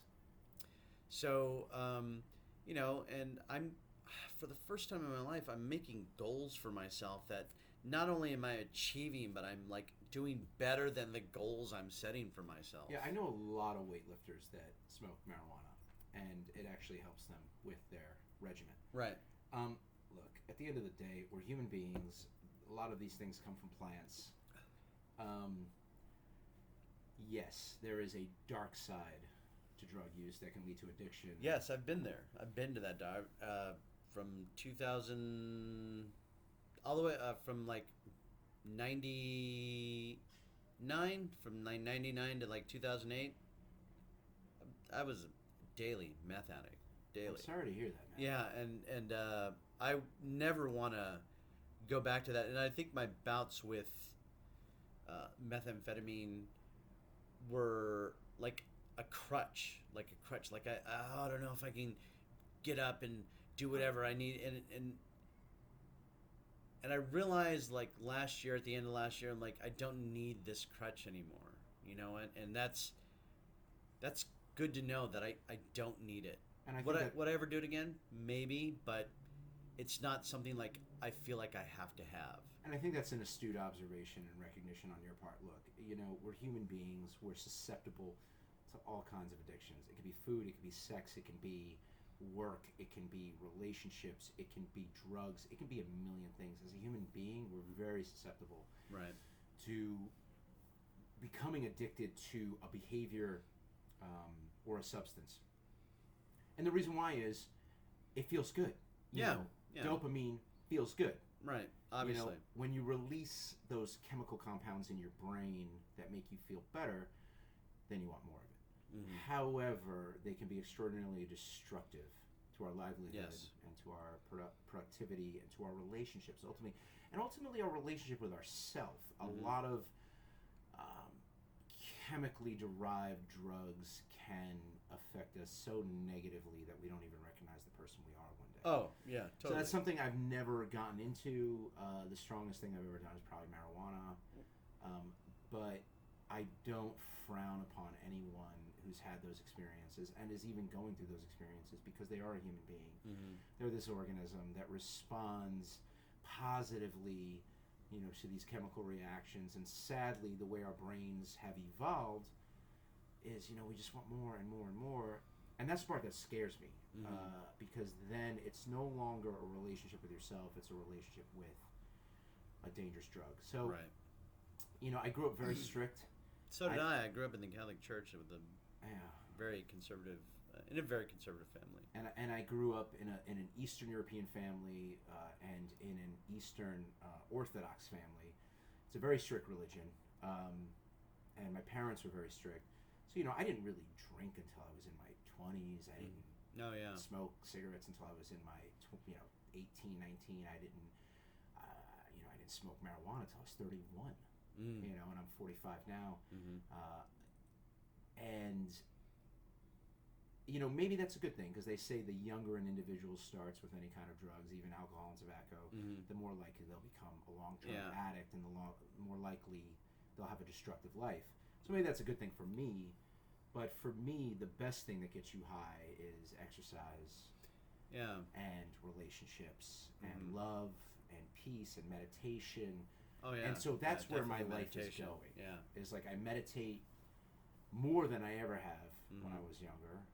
I don't exercise like I used to, hence why I'm, you know, a good 30 pounds overweight. But you look great for 30 pounds. I mean, I've seen you with your shirt off. You have never seen me with my shirt off. I haven't. No, he hasn't. He lies like a rug. I haven't seen your shirt off. But yeah, you want to keep talking about assistant directing stuff? Yeah, sure. I don't know how we got off on this tangent. Well, because I opened up my mouth and.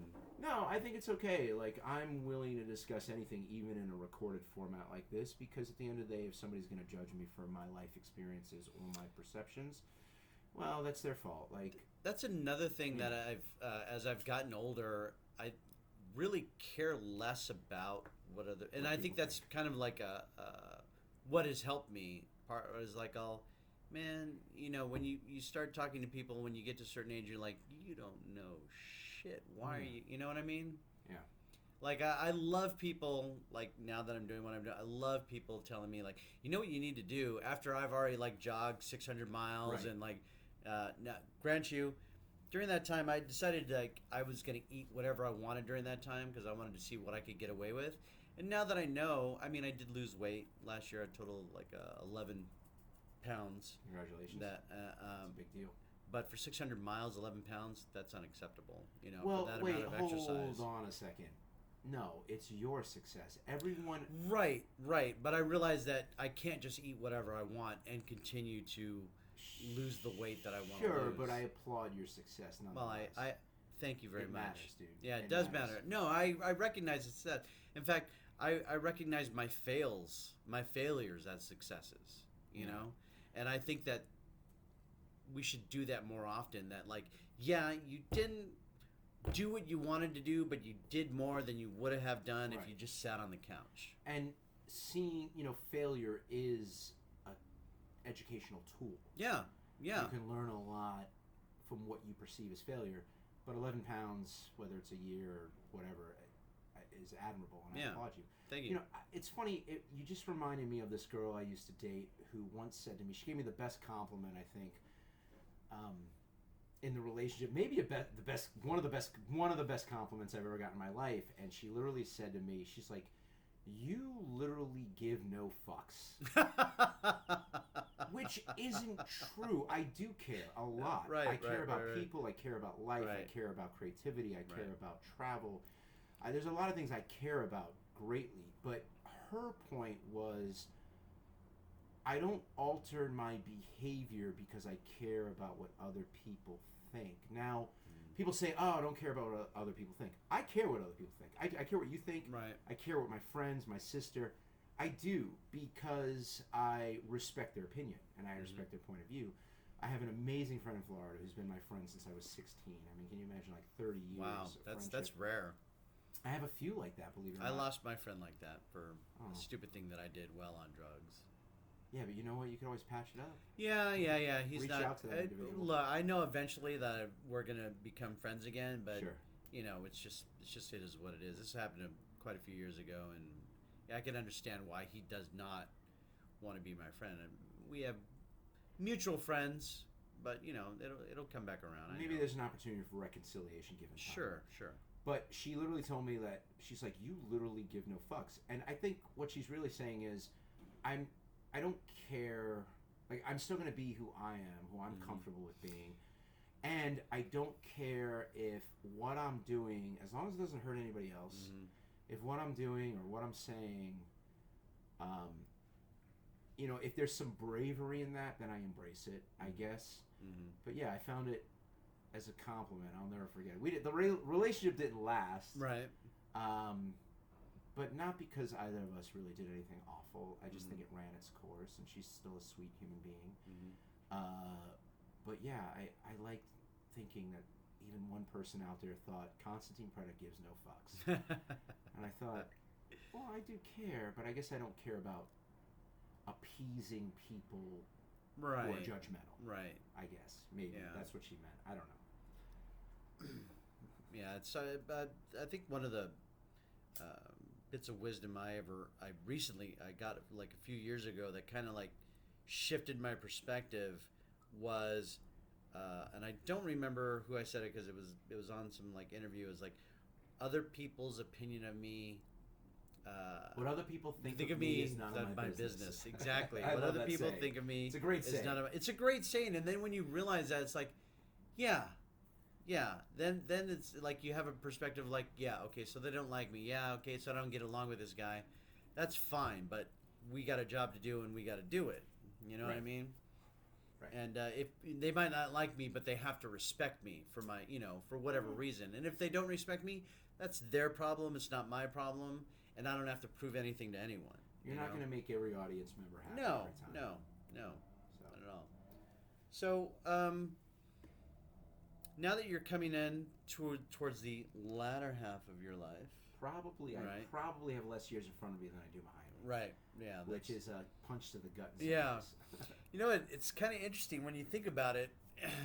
Just imagine if like someone sent $100 and said, "Okay, dude, you got $100. You can spend $1 a year. What are you gonna do?" You know what I mean? It's a good question. I don't know. Yeah, I don't know either, man. Save it all. Save it. Yeah, you can in save 100 it. years have in $100. I don't know. 100 years but what I'm saying is like, we have a finite amount of time here. We do. You can spend your time like regretting what you did in the past and lamenting over what went wrong and what didn't right and what's going wrong with your career, or you can say, okay, that's that. What's forward? And for so long in my life, I look back and this is why I am where I'm at, instead of thinking, well, where do you want to be? And now I'm looking at, where do I want to be? What do I want to do? And it's a totally different mindset. Here's what I discovered about humans, myself included, is that psychologically we live in two states. we're always living in the past, Right. or we're living in the future. And what that means is we're lamenting the past or regretting the past, as you stated, thinking about the past, what could we have done differently, or we're anticipating the future and thinking about how we can have one and what that future will be. Mm-hmm. In Buddhist meditation, the one thing we learned is getting present. Right. Live here Right. now. Right. Stop living in the past, stop living in the future. And we as human beings are symbolically time travelers. Mm-hmm. You know, we are always living in another time, whether it's the imagination of the future or the remorse or looking upon the past. And I think one of the things that's helped me become more stable as a human being, more comfortable, and hopefully have more wisdom as an adult and as an assistant director. I'm trying to bring it back to that. Right. We'll bring it back around. Here now, live here now. Live in the present. Be present. Mm-hmm. You know,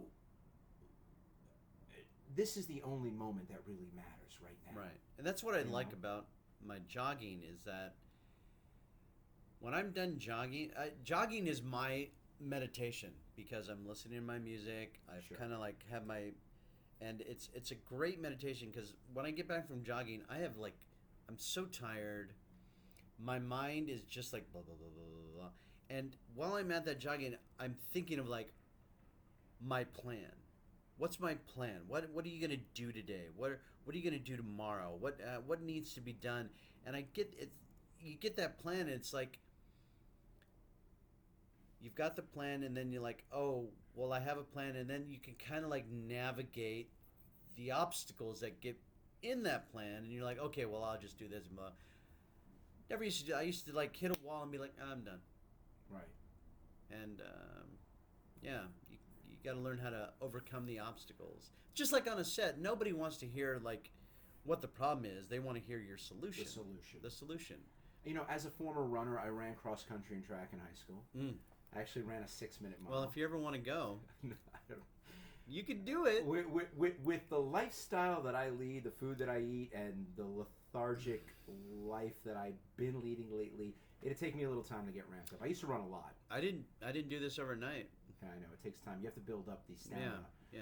But I do remember as a cross-country runner, you know, doing 5Ks, that when you're running, the only thing you care about is that moment.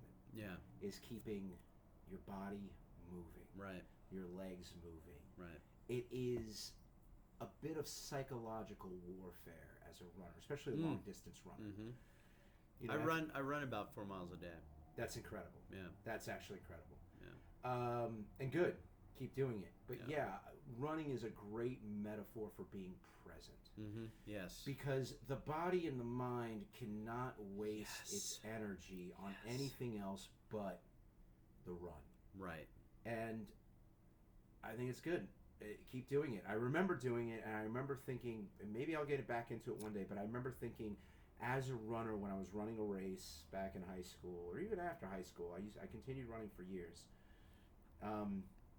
Your heart and your mind become this, unified force. Yes. Your breathing, your heartbeat, your muscles. It's all a rhythm. It's a rhythm, and you just keep pushing. There isn't room or energy to think of anything else but finishing. Right. And that's it. Right. But keeping those legs going. Mm-hmm. And that's a metaphor for life. Mm-hmm. Life is that. Life is constantly moving forward. Right. Yeah, and it's helped me be present in my life. Sometimes I forget, you think, oh, I got so much stuff to do, and then you realize, like for example, I had to help, I did set up for audio. I've never done audio before, but yeah, so I just did what they told me, and of course, because I'm trying to rush, trying to do things. This is on a show? Or? Yeah, this is. We were setting up for one of the churches at the Saban Theater. There's like 3 churches that go on there. And they asked you to set the audio up? Well, so the thing is, I'm trying to learn the lighting board, and I'm trying to educate myself while I'm getting paid for it. And one of the ways for them to do it was, setting up the audio. Obviously, I needed to do some audio work, but sure.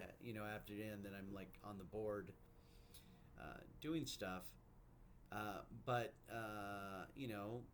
me as a grip, who's done swing and done electric and done grip, you run your cable and you're plug it into the thing and you're good to go. No, with audio, you have your right, you have your left, and that was an issue for me.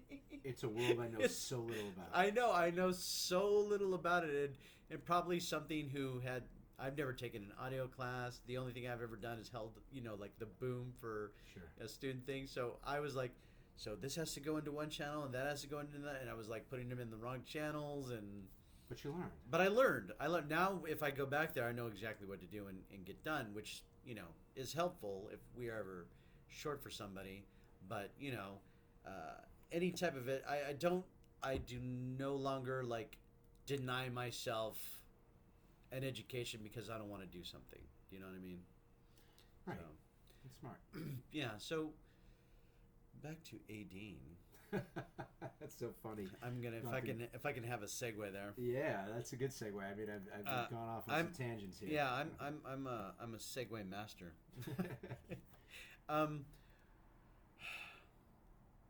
What's the most difficult shoot you've ever? You don't have to like name or like whatever, but where you're just like, fuck, man, what the hell is going on here? What Did it have to do with like crew problems or logistics or? I think when I was in the Philippines producing Naked and Afraid XL, which is 8 or 10 episodes of content, it rained every day almost. Oof. The bugs had eaten my legs. Like I still to this day have 50. This was 2 years ago. I have 50 scars on my legs easily, on both legs from bugs. You didn't want to wear pants? I did wear pants. That's the thing. I ended up in a situation. Well, some days I wore shorts because we would be in the water often. Like it was an environmental. How do I phrase this? It was the kind of environment we have not evolved to be in, so to speak. Mm-hmm. Or at least you didn't. Exactly. Yeah. Me, kid from Long Island. Yeah. was not. I was not made for this environment. But between the insects and the rain and the mud and the heat, there was. What are you doing to stand? Like, I'm assuming everybody's miserable. Everybody's got like bug bites. Everybody's. It depends. Yeah. Some people handle it better. Like this most recent shoot in South Africa, it's probably one of the best one of the best experiences I've ever had as a human being in the world of television production. But I also think it's because I approached it with a different point of view. When I was in the Philippines, I think I was in a different place psychologically, and the weather was tough. The ocean was unforgiving. We had to go in on boats every day to get to these deserted islands in the middle of the South China Sea, and it was brutal. It was tough, but I gotta tell you, one of the toughest, hardest working, most reliable crews I've ever worked with in my life. But that was probably the hardest. And again, I think it's because the weather, the heat, the rain, the insects. I got sick. I got infected. I had to be on antibiotics. But you push through.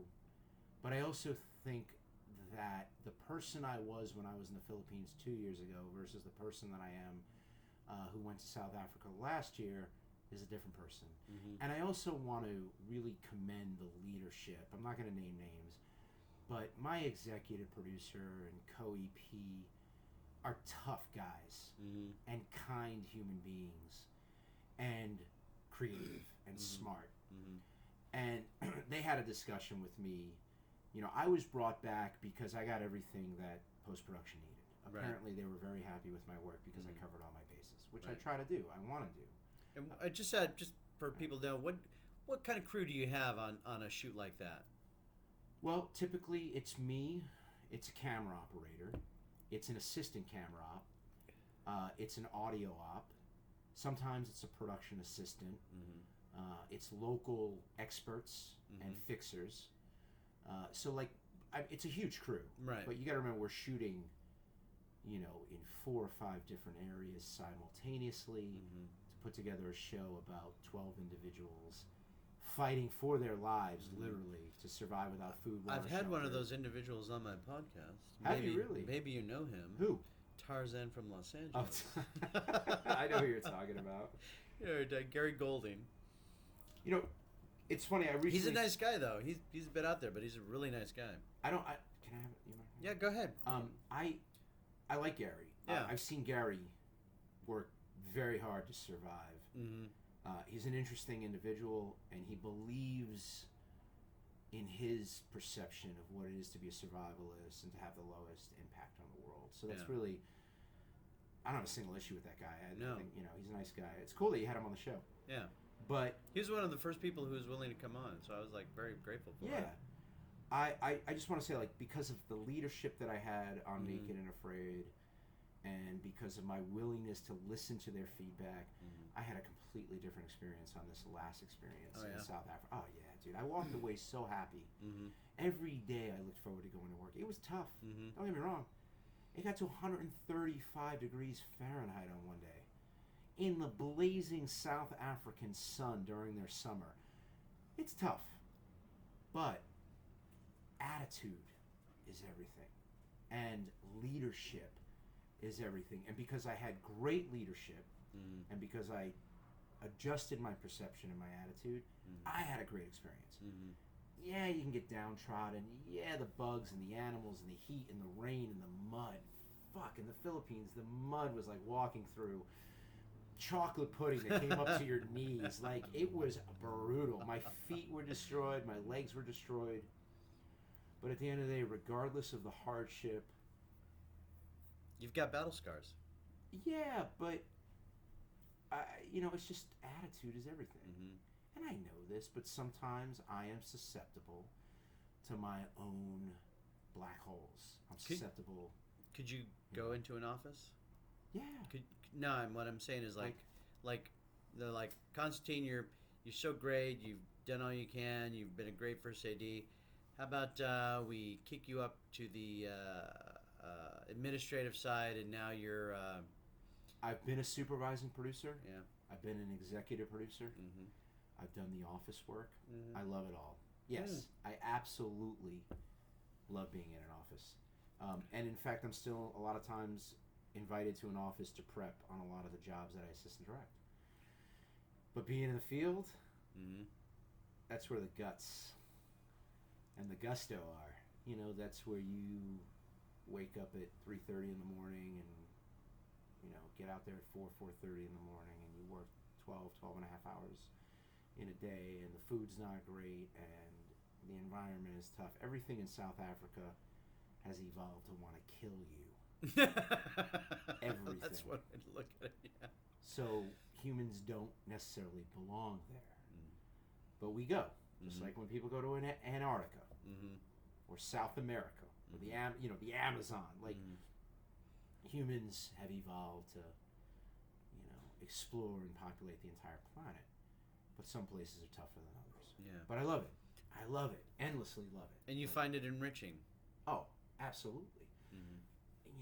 The seeing a herd of elephants walk by you mere meters away when it's you and a ranger, and you've got your producer camera and you catch a couple of decent shots that they use in the show.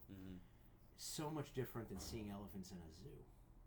Those elephants, if they want, they'll walk right over you. If they want to, if they feel threatened. Did you have any tense moments while you were out there? I had... Oh, yeah. I just don't know how many I can discuss without defying my NDA. Yeah. Well, discuss the ones on a show that you previously... Because this isn't the first time that you've done it, but... I mean, it's so hard to... Yeah. Yes. I don't want to get you in trouble. I've had tense moments with lions, but not as tense as another crew member had. I've had intense moments with elephants, but never where I felt like I'm going to die. More like, this is a dramatic, life-affirming experience. Right. I didn't like getting sick when I was in the Philippines. I I hated that my legs were infected with insect bites. I hate that I had to be on antibiotics. I hate that I had to miss a really awesome hike that the crew went through. Mm-hmm. I don't like that stuff. But no, I think generally speaking, I've had a pretty safe life, even with some of the places that I've traveled to. Here. No. All right, fine. Listen, you're only going to live once, and you're only going to die once. That's true. I am only going to die one time. Unless they bring me back to life. Yeah, but then you were never really dead. People say, oh, they brought me back to... Well, you were never really dead. Because if you were really, really dead, there's no bringing you back. That's it, man. Yeah. Lights out, baby. I just hope it's like quick. Like I've watched 2 people die in my life. Sorry to hear that. No, it's fine. One was a friend's father, and the other one was my uncle. No. I was happy for, you know what, I'm not afraid to die. Strangely, I'm not either. And to get back to somebody, psilocybin is because of that. Because I mean, I'm going to tell you this, and I don't know if I've ever said this. Is this It's water I because drink? yeah, you want some? You drink. No, I'm good.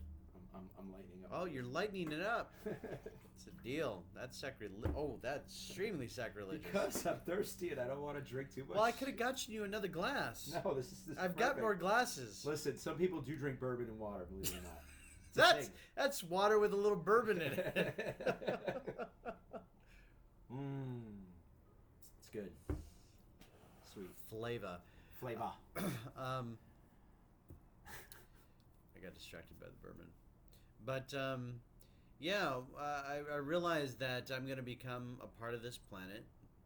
And, like, this planet eventually at some point is going to be destroyed by the star that gives us nourishing life. And it's going to explode. And then whatever atoms that my body comprised of are going to be cast out into the... And who knows, maybe billions of years from now, I'm going to be sitting at a table doing a podcast with a guy that I met on a film. You know, you don't know. I mean, we're forged from stars. Whatever your religious belief is, the fact of the matter is that we were forged from stars. However we were formed. We were formed from that. If you want to go from the Bible, we were formed from that clay. God molded us, but how did he do it? Nobody knows. Right. It's just a story. You know, that's the way I kind of look at it. Even though I'm an atheist, I don't believe in like this is exactly how it's done, because I think that's when you don't have science or anything like that, you tell your origin story. You tell this is how we came about. This is because you need people to believe in something and where they come from. And I think that's great. Whatever motivates you to do whatever you need to do to get you up in the morning, fantastic. Just don't impose it on me. You know, it's funny. I've been an atheist since I was 16, so a good 29 years or so. However, as I get older and gain what I believe to be more wisdom and gain to what I perceive as more experience, I do question the nature of our existence, and I question the possibility of supernatural phenomenon beyond us. I just feel that I don't have all the answers. Right. I don't know everything.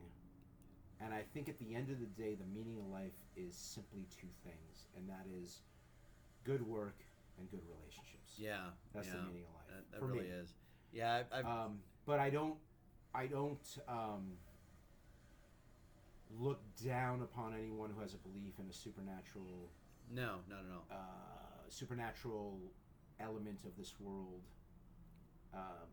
because I don't have all the answers, and so I'm not even sure if atheism is necessarily the best philosophical point of view for me anymore. Even I don't know anymore. I'm in a limbo. Right. When it comes to my perception of the world in some ways, I no longer have the arrogance that I used to have about being an atheist, that this is clearly the answer. There is no God. There is nothing supernatural. Maybe that is the case, but I have so many good friends that have talked me through difficult times in my life that have prayed with me over the phone, that have prayed with me in person. And I am one of the atheists that, believe it or not, find prayer to be very beneficial in a meditative way. I have no problem telling people, like, I'm praying for you, or you Sure. know, things like that, because it's a culture I grew up in. It's a culture we grew up in. I'm assuming. Right. Oh yeah, I was an altar boy till I was 16. Yeah. Never I just touched think by a that priest. love is probably the only steadfast, reliable human state Right. that is the safest. Right. And that is, believe it or not, having love for your quote unquote perceived enemies, having love for things you don't like that you think are detrimental. I know it's weird to say, but from a Buddhist standpoint, love, patience, kindness really are the only human states that have the most justice and that are the fairest to yourself and to the people around you. Right. People's different philosophies and beliefs should be welcome as long as they're not hurting or setting the groundwork for misery toward other people, which sadly a lot of people's faith and religion are used as a weapon, which I refuse to do. Yes. I refuse to use even my atheism as a weapon, and I think people should not use their religious beliefs as a weapon. And at the end of the day, it's funny, I'm realizing this for the first time on this podcast. Maybe I'm more agnostic. And it's funny, there's an old joke. Agnostics just can't make up their mind. Right. But What would that unholy war be like? There is a God. There may be. There may be a God. I mean, there is no God. There might be. You know what I mean? I just think that as a evolved sentient being, we have to be open to the possibilities. Right. That we don't know everything. Right. And quite honestly, I love science. I embrace my ignorance. I really do. I admit that I'm a ignorant person on many number of subjects. I am as well. And somebody who, for me personally, for somebody who doesn't realize that they don't know everything, then that's not somebody who you can compromise or work with. Science has probably most of the answers, but I'm not sure if it's going to give us all the answers, and that's okay. At the same time, religion has some of the answers, but definitely is not going to give us all the answers. Right. So you need a combination.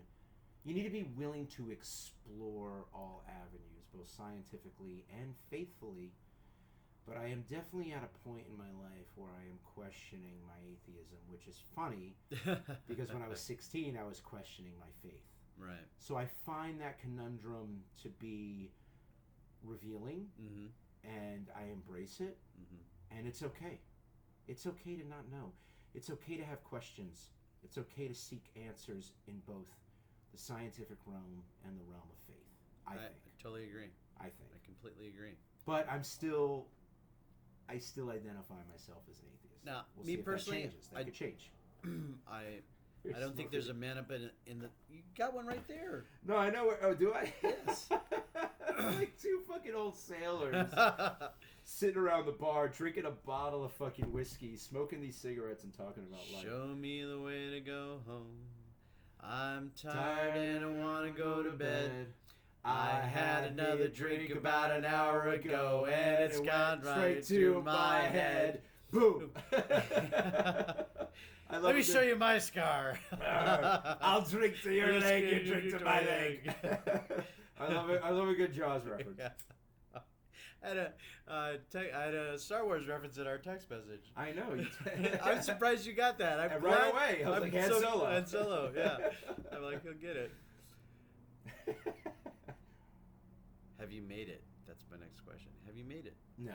No. I don't know what making it is anymore. Exactly. I don't know what making it is. Have I made it?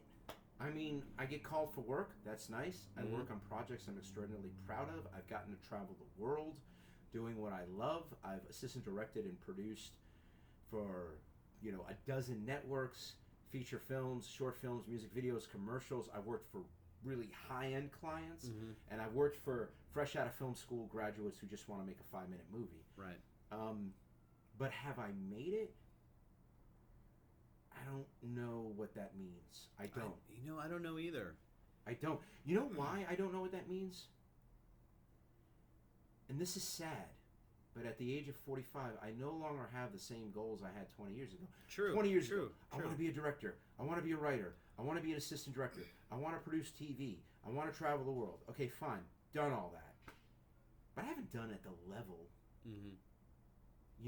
of the type of films that premiere at a red carpet. I haven't done at the level of extraordinarily successful, Academy Award-winning filmmakers. I haven't done. I'm a blue-collar storyteller. Right. I'm in the trenches with the crew. I don't make a ton of money. I make survival money. But there are directors making millions a year doing what they love. Is that making it? I think so in some degree. But I don't know what making it is for me anymore, and that breaks my heart. Because I used to think I knew, and I don't anymore. To me, sometimes just getting out of bed is making it. That's true. Like, I'm sad, but yeah. I've kind of like given myself the allowance to like, yeah, I don't have to get up at 6 o'clock in the morning today to get everything I need to accomplish. But as long as I get something done, as long as I'm productive during the day, then I've had a successful day. Whereas before, it's like I would talk myself out of doing anything, Yeah. And I think also that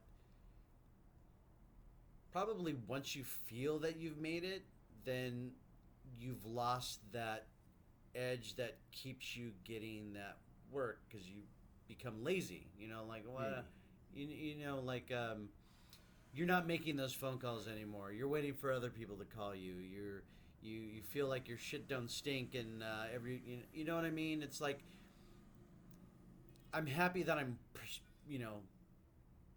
pursuing something. And I think that to me, resting or making it means that like I don't have to work as hard as I did to get where I got. You know what I mean?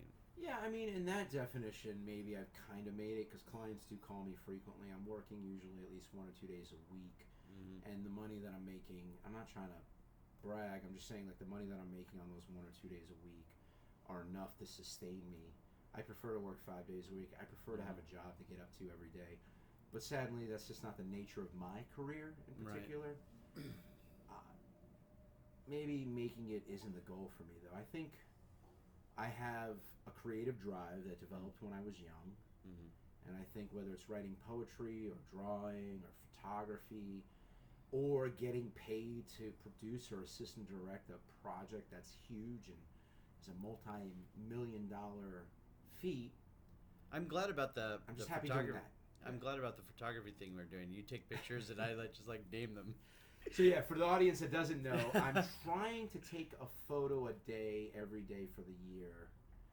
It's tough, but I've been posting them on Facebook, and then Jesus comes in and names it, which I like. It's fun. I think it's cool because he has a different perception. The photos are not intended to be all great. It's just the consistency of taking a picture once a day. Did you get anything? Oh, we're going to be taking more of these. I just forget to do it while I'm going out. By the way, I hate having my photo taken, just so you know. Is that why you're always coming to any party where you're the one with the camera? Yeah, if I'm behind the camera, I'm more comfortable. I don't want to be in front of a lens because I'm not comfortable in front of a lens. Why aren't you comfortable in front of a lens? It's not like you're an ugly guy. Oh, stop. I don't want to go down this rabbit hole. Fuck that. I'm more comfortable behind the lens. That's all I'm going to say. Comfortable behind the lens. I don't like being in front of it. It makes me feel awkward and self-aware, and I'm just not a fan. Although part of me thinks that maybe when I'm in my 60s, maybe I'll do some character acting on some You could budget. be a character actor now. Yeah, but maybe I'll feel more comfortable in my 60s because I'll be older. I can bring that age and the gray beard and the shaved bald head and like bring that to a character. You know, I did theater when I was in junior high and high school. I liked it. You know, I could memorize lines. I was a tour guide at Disney for like. Were you? I used to. At the Disney MGM back in Orlando. Back in Orlando, Orlando, Disney Studios. Yeah. I worked before at- it became that again, I should say. Well, I worked at the original park Ooh, in Anaheim. In Anaheim at There you Club have it. 33. Are you impressed? No, what's Club 33? I don't know what that is. That's the Do you have to be 33 years old to get in? What's No, the deal? that's the private club inside Disneyland. Hmm. Yeah, they have a private club in there that you get Actually, that sounds kind of familiar now that I think about for it. your. I don't know what the price is now, but for your membership, $300. you get into the park for free, but you have to at least have a meal at Club 33. And, Really? Yeah. I didn't know Club 33 was a thing, but then again, now that you say it, it sounds kind of familiar, but I'm not sure. Yeah, I worked at Disney for 4.5 years. I started out as a tour guide at the Disney MGM Studios on the studio backlot tour. We had to memorize, I don't know, it was like a 30-page, 40-page script. I Oh, knew it, really? Oh, I knew it front and back. Okay, let me hear some of that script. Go. Oh You my can remember God, something. It's been so long. Okay, All so right, so I'll remember what, Here we go. Here we go. All right, Ready? here we Ready? go. Here we go. Here we go. I'm gonna fuck this up, and if any of my former tour guides are listening, they're gonna laugh at me. Hey everybody, welcome to the Studio Backlot Tour. My name's Constantine. I'm gonna be your tour guide today as we take a trip through the history of Disney MGM. See, I'm already fucking it up. I'm starting to ad-lib. I can't remember. Nobody's gonna know. No, Pete, my former tour guides will know if they listen Yeah, to but this. no, they're not even gonna listen to this, so it doesn't matter. It's just you and me. For those of you sitting over here on my... Let me see, wait, was it yeah. For those of you sitting over on the left side, you're fine. But for those of you sitting on the right side, you might be getting a little wet on the tour today. So if you want to switch seats, now's the time to do it.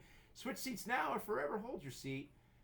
Something like that. I'm fucking it up. It's been a long time.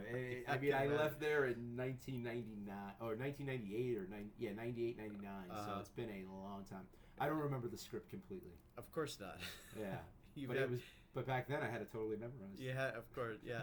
That's funny. Would you do the thing like they do in the studio tours over here, where it's like, if nobody can hear me, could you please raise your hand? Of course, yeah. If you're having trouble hearing me right now, go ahead and raise your hand. It's funny, you just reminded me that I forgot that it's one of the things I used to say when I was doing it. And then people raise their hand, and you're like, oh, well, obviously, Yeah. And then after the Studio Backlot Tour, I did what was called the Special Effects Water Tank. There was a BTS tour, and then eventually I got into the Youth Educational Series, where you were a facilitator and you would take junior high and high school students around the theme parks and use the theme parks as classrooms for 3 to 4 hours, and you would educate them. Like, I remember I taught film and animation, and I taught, believe it or not, marine sciences and earth sciences using the Epcot Center, which was really cool. Really? I've Actually never enjoyed been there, so I know what the Yeah, layout is. I love teaching. I Yeah. taught for 6 years at Full Sail University. I taught at the Youth Educational Series at Disney. Did you get like a? Did you have to get like a teaching credential, or No. was it just based on your? It's based on my college education as a film student, and also on my years of experience in film and television production. That's why they hire me. When you teach at a state school, at a state university, you have to have a master's. Right. When you teach at a for-profit university, which is what Full Sail is, you can be hired on your experience and your bachelor's.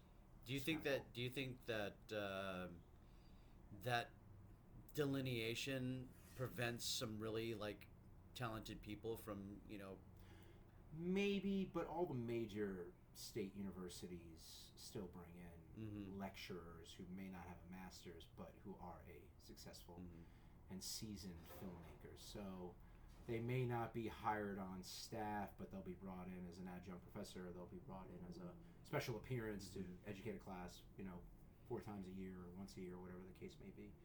So no, I think it just depends. But yeah, generally you have to have a master's to teach on that level. So what are you telling? Like, what classes were you teaching at Full Sail? I taught a class that was part of the producing track between 2006 and 2012, and my particular lecture focused on episodic and reality television because that's where I had my skills from. Did you teach them how to put together like a I forgot what where you put Business together plan? not a business plan. Well, yeah, I guess it would be called a business plan, but you've got your book, you've got the script, the budget. script, and the budget. Yeah, and all that. we did actually.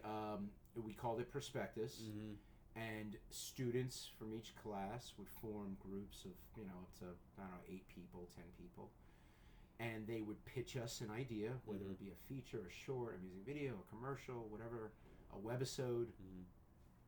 And then they would not only pitch us the idea, but they would talk to us about their budget, their schedule, their crew, locations.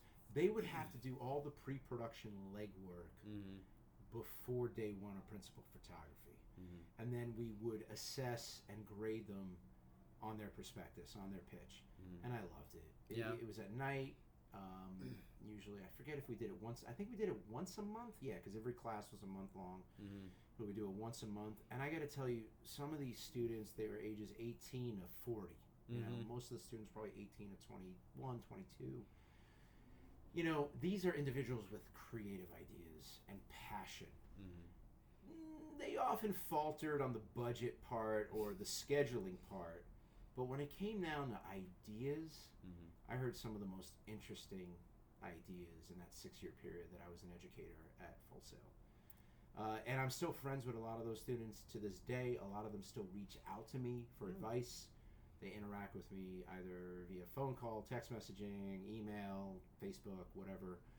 And I always welcome that. I like hearing from them, seeing where they are. And in fact, the way I got the job on Naked and Afraid as a producer a few years ago, 4 or 5 years ago, maybe even 6 years ago now, is because the production coordinator at the time was a former student of mine. Wow, that's fantastic. And she was like, you got to hire this guy. And when I asked her, I was like, why did you tell, the executives over there why? And she said, you were always nice to me.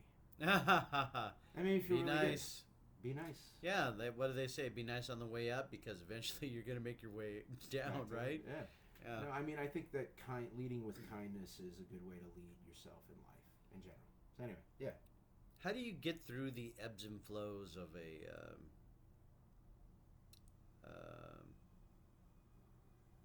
downtime? Like, I'm not saying like in your career. Like, how do you reinvent yourself? Like, what do you do to like make sure that like learn a new skill set or feel like you're lacking in something, or do you have all the answers?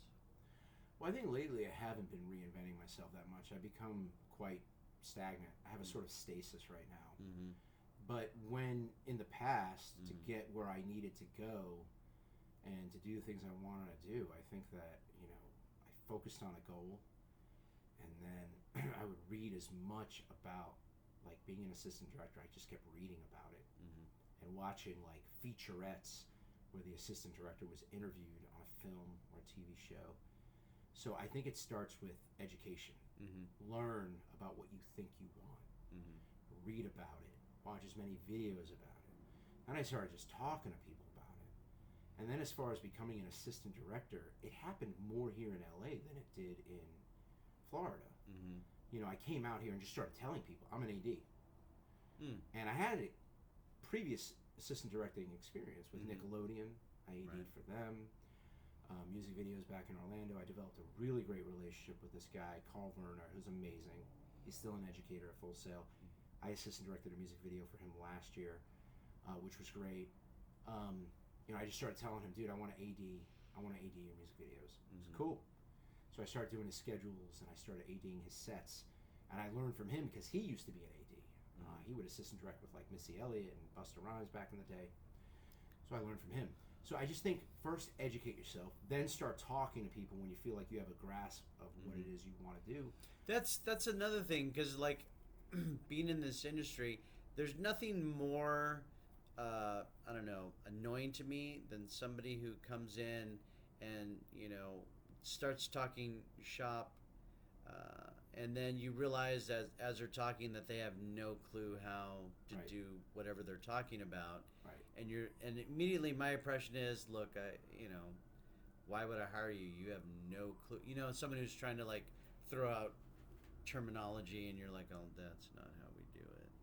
Yeah, I think the biggest issue with people in general, especially in the world of film and television, is people think that because they watch film and TV, they can create film and TV. Right. Well, you know what? I could go look at the Mona Lisa, but it doesn't mean I can paint the Mona Lisa. So being a spectator is not enough. You also have to get educated. Spike Lee read like 300 books on film and television, or filmmaking rather, I should say.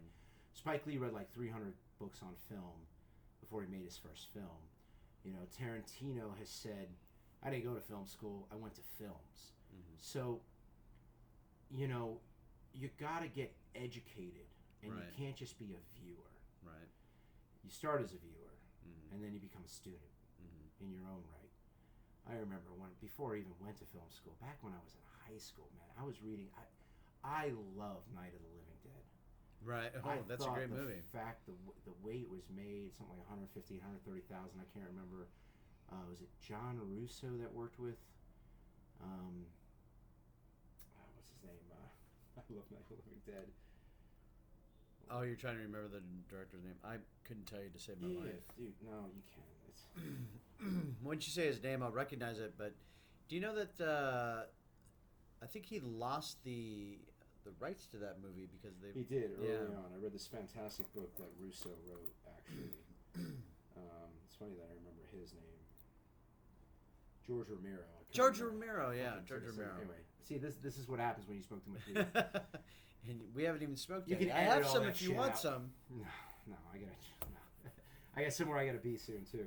Okay. But so you know, is it John Russo and George Romero? You know, they make this film.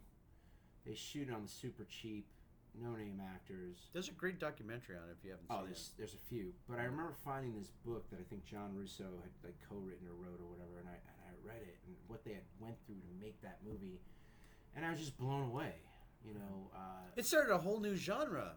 You know what I mean? It was pivotal in independent film. Right. It was pivotal in the landscape of horror movies. Mm-hmm. But it was also pivotal in marketing. Those guys didn't have any marketing plan. They would four-wall theaters and show their movie, and that movie's marketing campaign was originally based on word of mouth. You gotta see this fucking movie. Yeah. Zombie films, black and white zombie film. It's got a black lead actor. Oh, I know. Can you imagine? Rare at that time. That was extremely rare at that time. You know, and it's dark. And I don't mean the cinematography. No, it's literally dark. Yeah.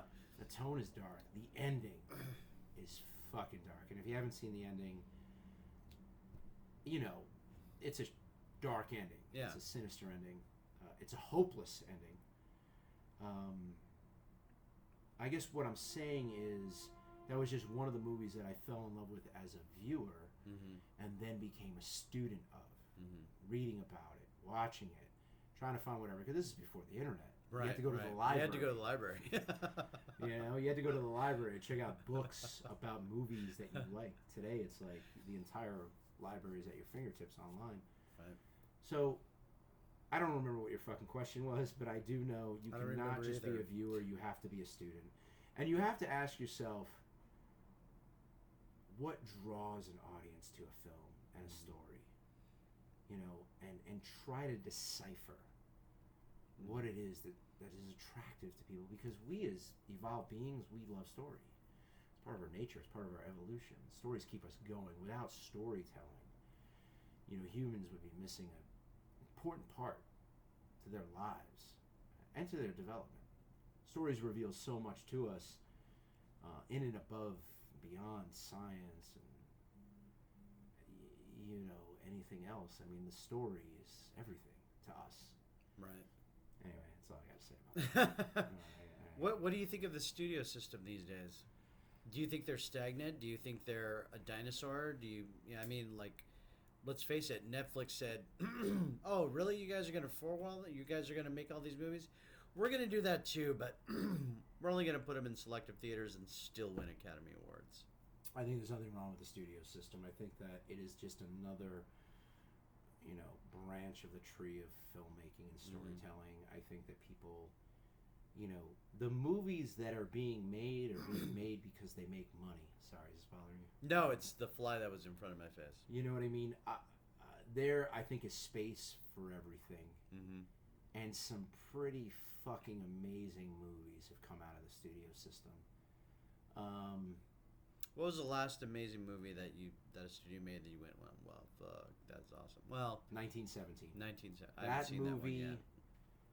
Blew me away because as I was... That's Christopher Nolan, right? No, negative. No. That was Dunkirk. Dunkirk. That's right. Yeah, that's Sam Mendes. Sam Mendes. That's right. Sam Mendes. He just 1917. He just won a Golden Glove for that. He was inspired by stories his grandfather told him about World War One. I think that 1917 comes straight from the heart. Mm-hmm. I think it is a technologically advanced film. I think the single shot feel of it and how that was executed is remarkable. I don't think Sam Mendes has made a bad film. I think he's made a dated film. I think that American Beauty does not hold up. Really? I don't. I think they're, in retrospect, looking at it as a 45-year-old versus looking at it as the person I was. I forget when that film came out, but looking at it as the person I was when I was younger are two different people, and it doesn't hold. To me, it doesn't stand the test of time. However, it is not a bad film. It is a fantastic film. Revolutionary Road is a great movie. Road to Perdition. Road to Perdition is a fucking masterpiece. Yeah. And I think 1917 is an opus. Really? Yes. Technologically, just all of the moving parts necessary to make that film are incredible. And then I really liked The Lighthouse. Edgar's directed that one. I want to see The Lighthouse because of and I don't want to say anything, but I mean, usually when people like recommend a movie to me and they're like, oh, it's fantastic, blah, blah, you know, you go in with a certain perspective and you're like, but this is something where like my mother has went, you've got to go see The Lighthouse. Oh, it's brilliant. I think okay. It's a brave movie. Mm-hmm. I think it's a movie. It's a father-son movie. It's a God-Jesus movie. It's beautifully shot. Mm-hmm. I don't like that it's in 4:3. I don't think that was necessary. I think that should have been a widescreen film. But other than that, the acting performances, between Willem Dafoe and Robert Pattinson are just. Am I saying his name right? Robert Pattinson. Yeah. I think it's Pattinson. Pattinson. Yeah. You know, I mean, that's the guy that did fucking Vampire Werewolf. Right, movies, right. You know what I mean? Yeah. But he is a great actor. I think he's got a bright future. Mm-hmm. Fuck, he's got a bright now. You Right. know? Well, bright career. He jumped onto the scene in that Harry Potter movie. I think it was the Goblet movie where they got a. Really? But then he did the Vampire, the Twilight series, and I think I think once he like realized that like, oh, this character is like. Wait, Robert Pattinson was in the Harry Potter films? I Yes. remember that. Yeah. He was. I don't know enough about him. Yeah. He it was when there was the one where they had to like go through this do all this contest to become like a full-fledged wizard or something like that. Is that the one where they all go to prom? I fucking love that remember. One. Dude, that's the best one. Don't The remember. best one is when all the Harry Potter characters go to that like dance with like these like Eastern European Russian Oh yeah. wizards or whatever. That's the best one ever, man. Hermione is so upset, like in that movie. But anyway, it doesn't matter. It doesn't matter. I'm rambling. But no, I think that 1917 and The Lighthouse are two films that I've seen recently that just blew me away in their own ways, in their own methods, in their own ways that those films that were, the stories that they were told in those films.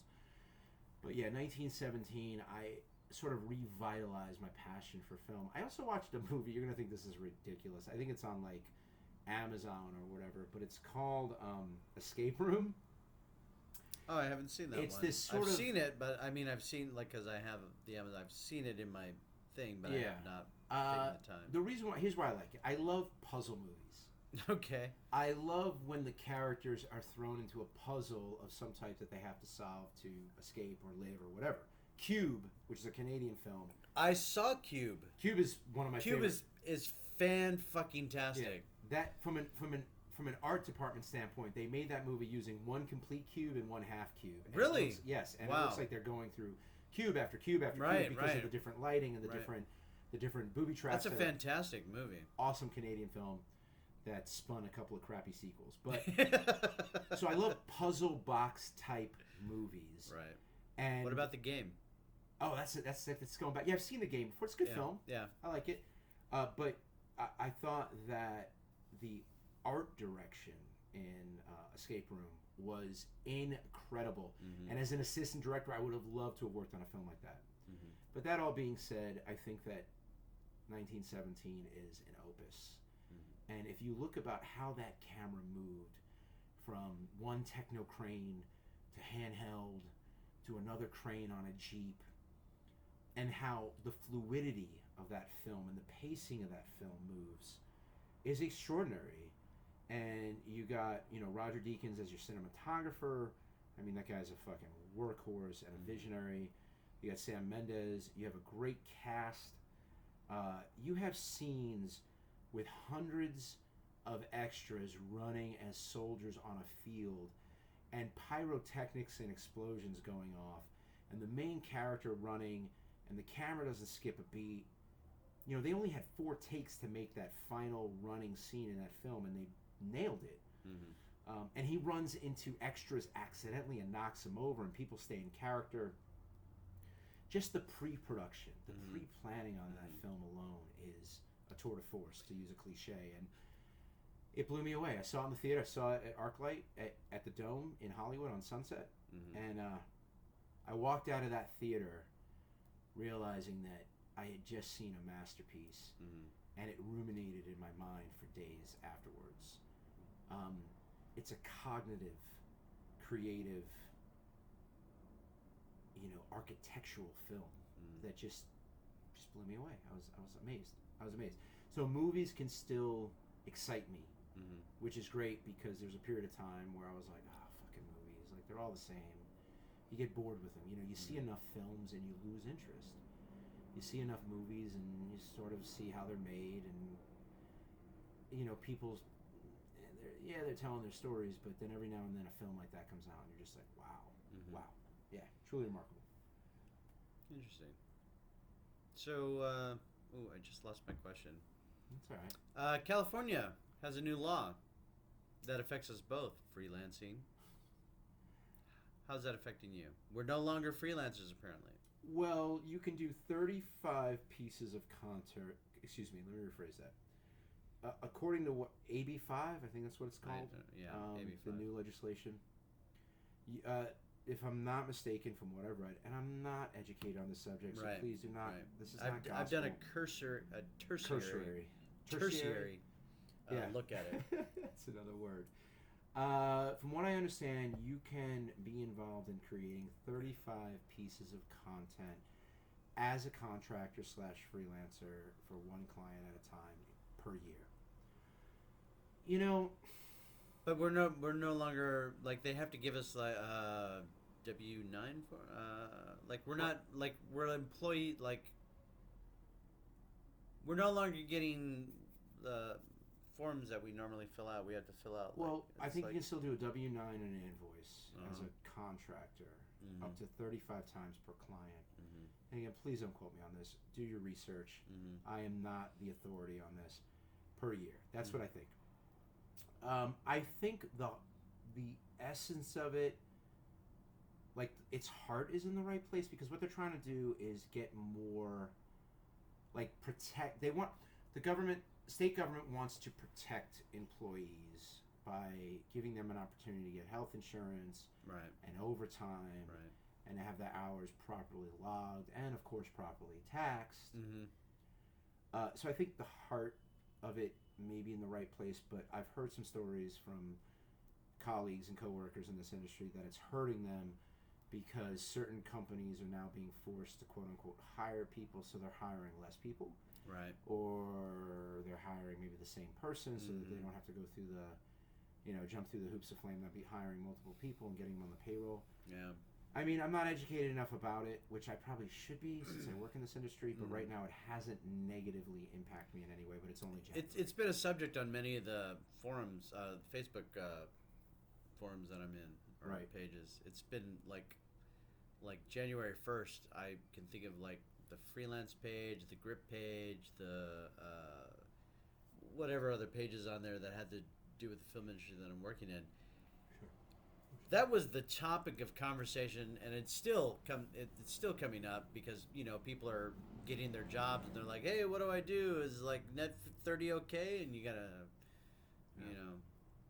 Yeah, like I said, I'm not educated enough about it, but I do know from what I've read, I can continue to work as a contractor for a lot of my clients. Well, Constantine, I'm sorry to stop you like that. Oh, go for it. But we're at 2 hours and 8 minutes. That's probably a lot to edit. That's a lot to edit. I don't do much editing, but there will be some editing done.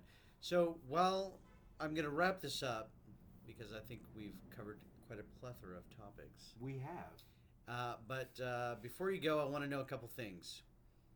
Top 3 movies That I like of all time? that you like of all time. Top 3 directors. Top 3 cinematographers. Go. Oh, wow. Top 3 movies of all time that I love. The Last Temptation of Christ, Really? which is Martin Scorsese, which is Yeah. also another director that I love. Wow. So I feel like I'm answering 2 questions there. Okay, so Scorsese, yeah. Who Um, doesn't? I would put Scorsese in there, yeah. I was shocked that he's only got 1 Oscar.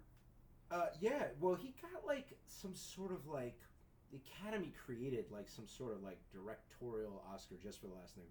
Excuse me, just for the Last Temptation. I cannot speak. For the Last Temptation of Christ, if I'm not wrong, he got some sort of special directing Oscar for that. Yeah, look Really? it up. Interesting. Maybe I'm wrong.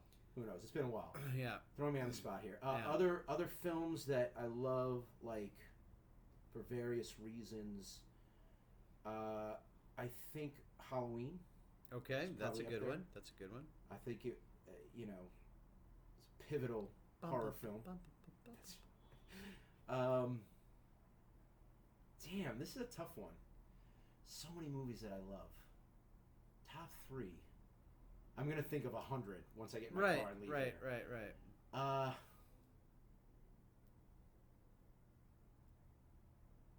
Oh my god. Oh, the silence. Yeah. So hard. You just got to pick 3. No, I know, but they don't have to be in like. There's so many amazing.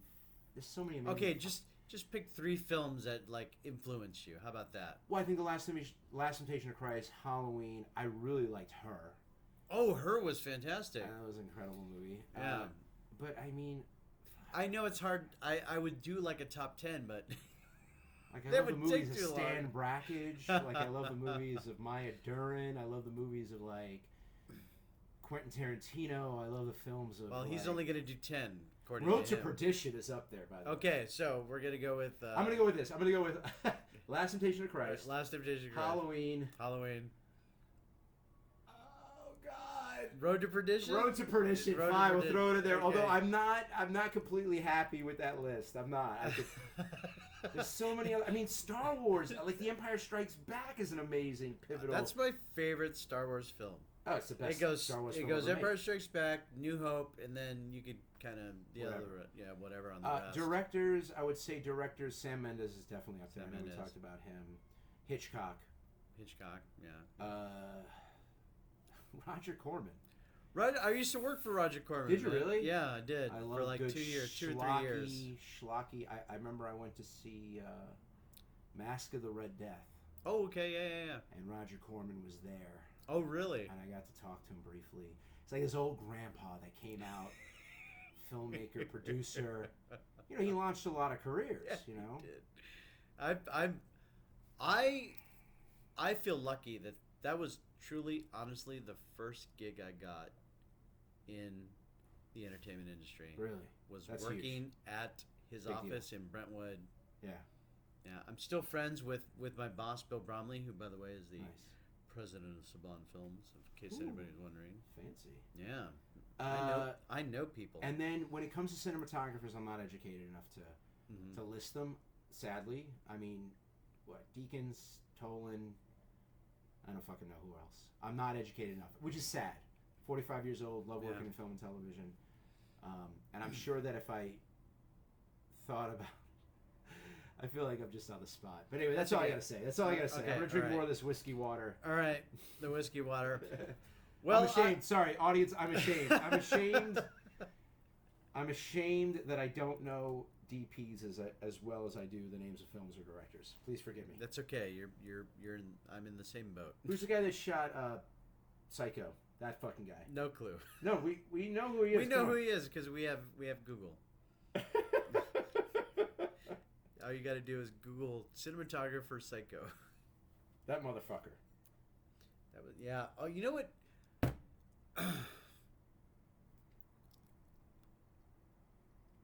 Who is that? Who cares? Doesn't matter. Don't put this in there. John Russell. Was it John Russell? I don't know. Maybe. Who cares? Maybe. Who Whatever. cares?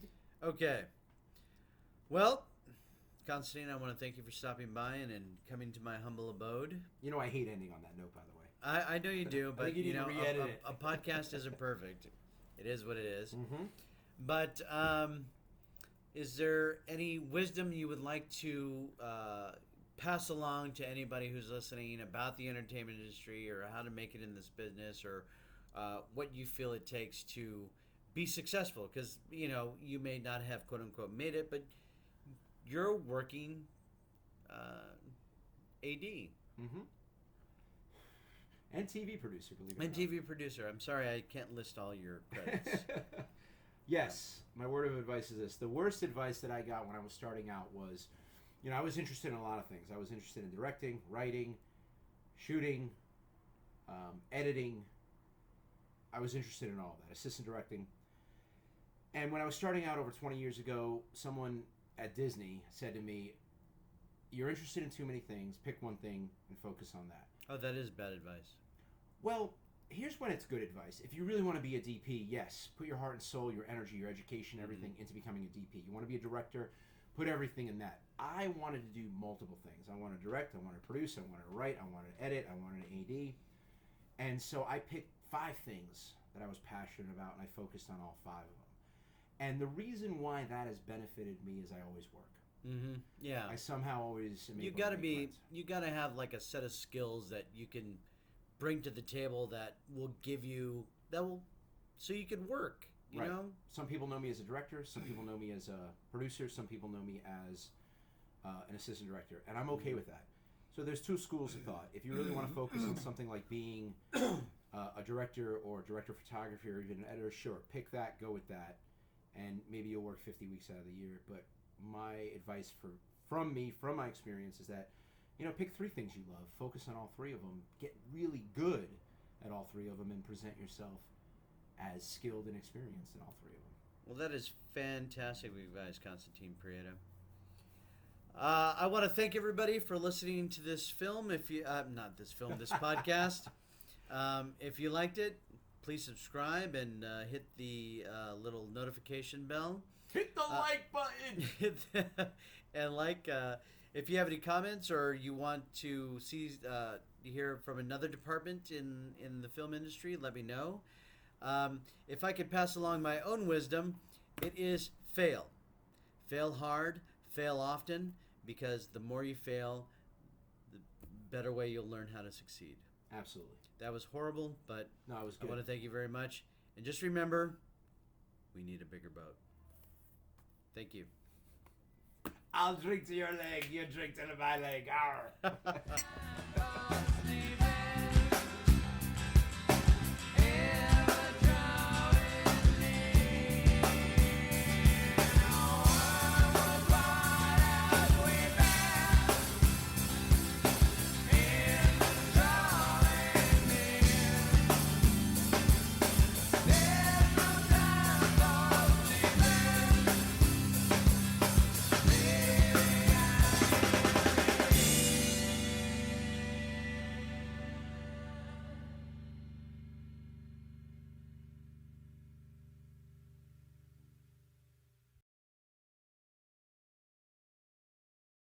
Not that Jesus.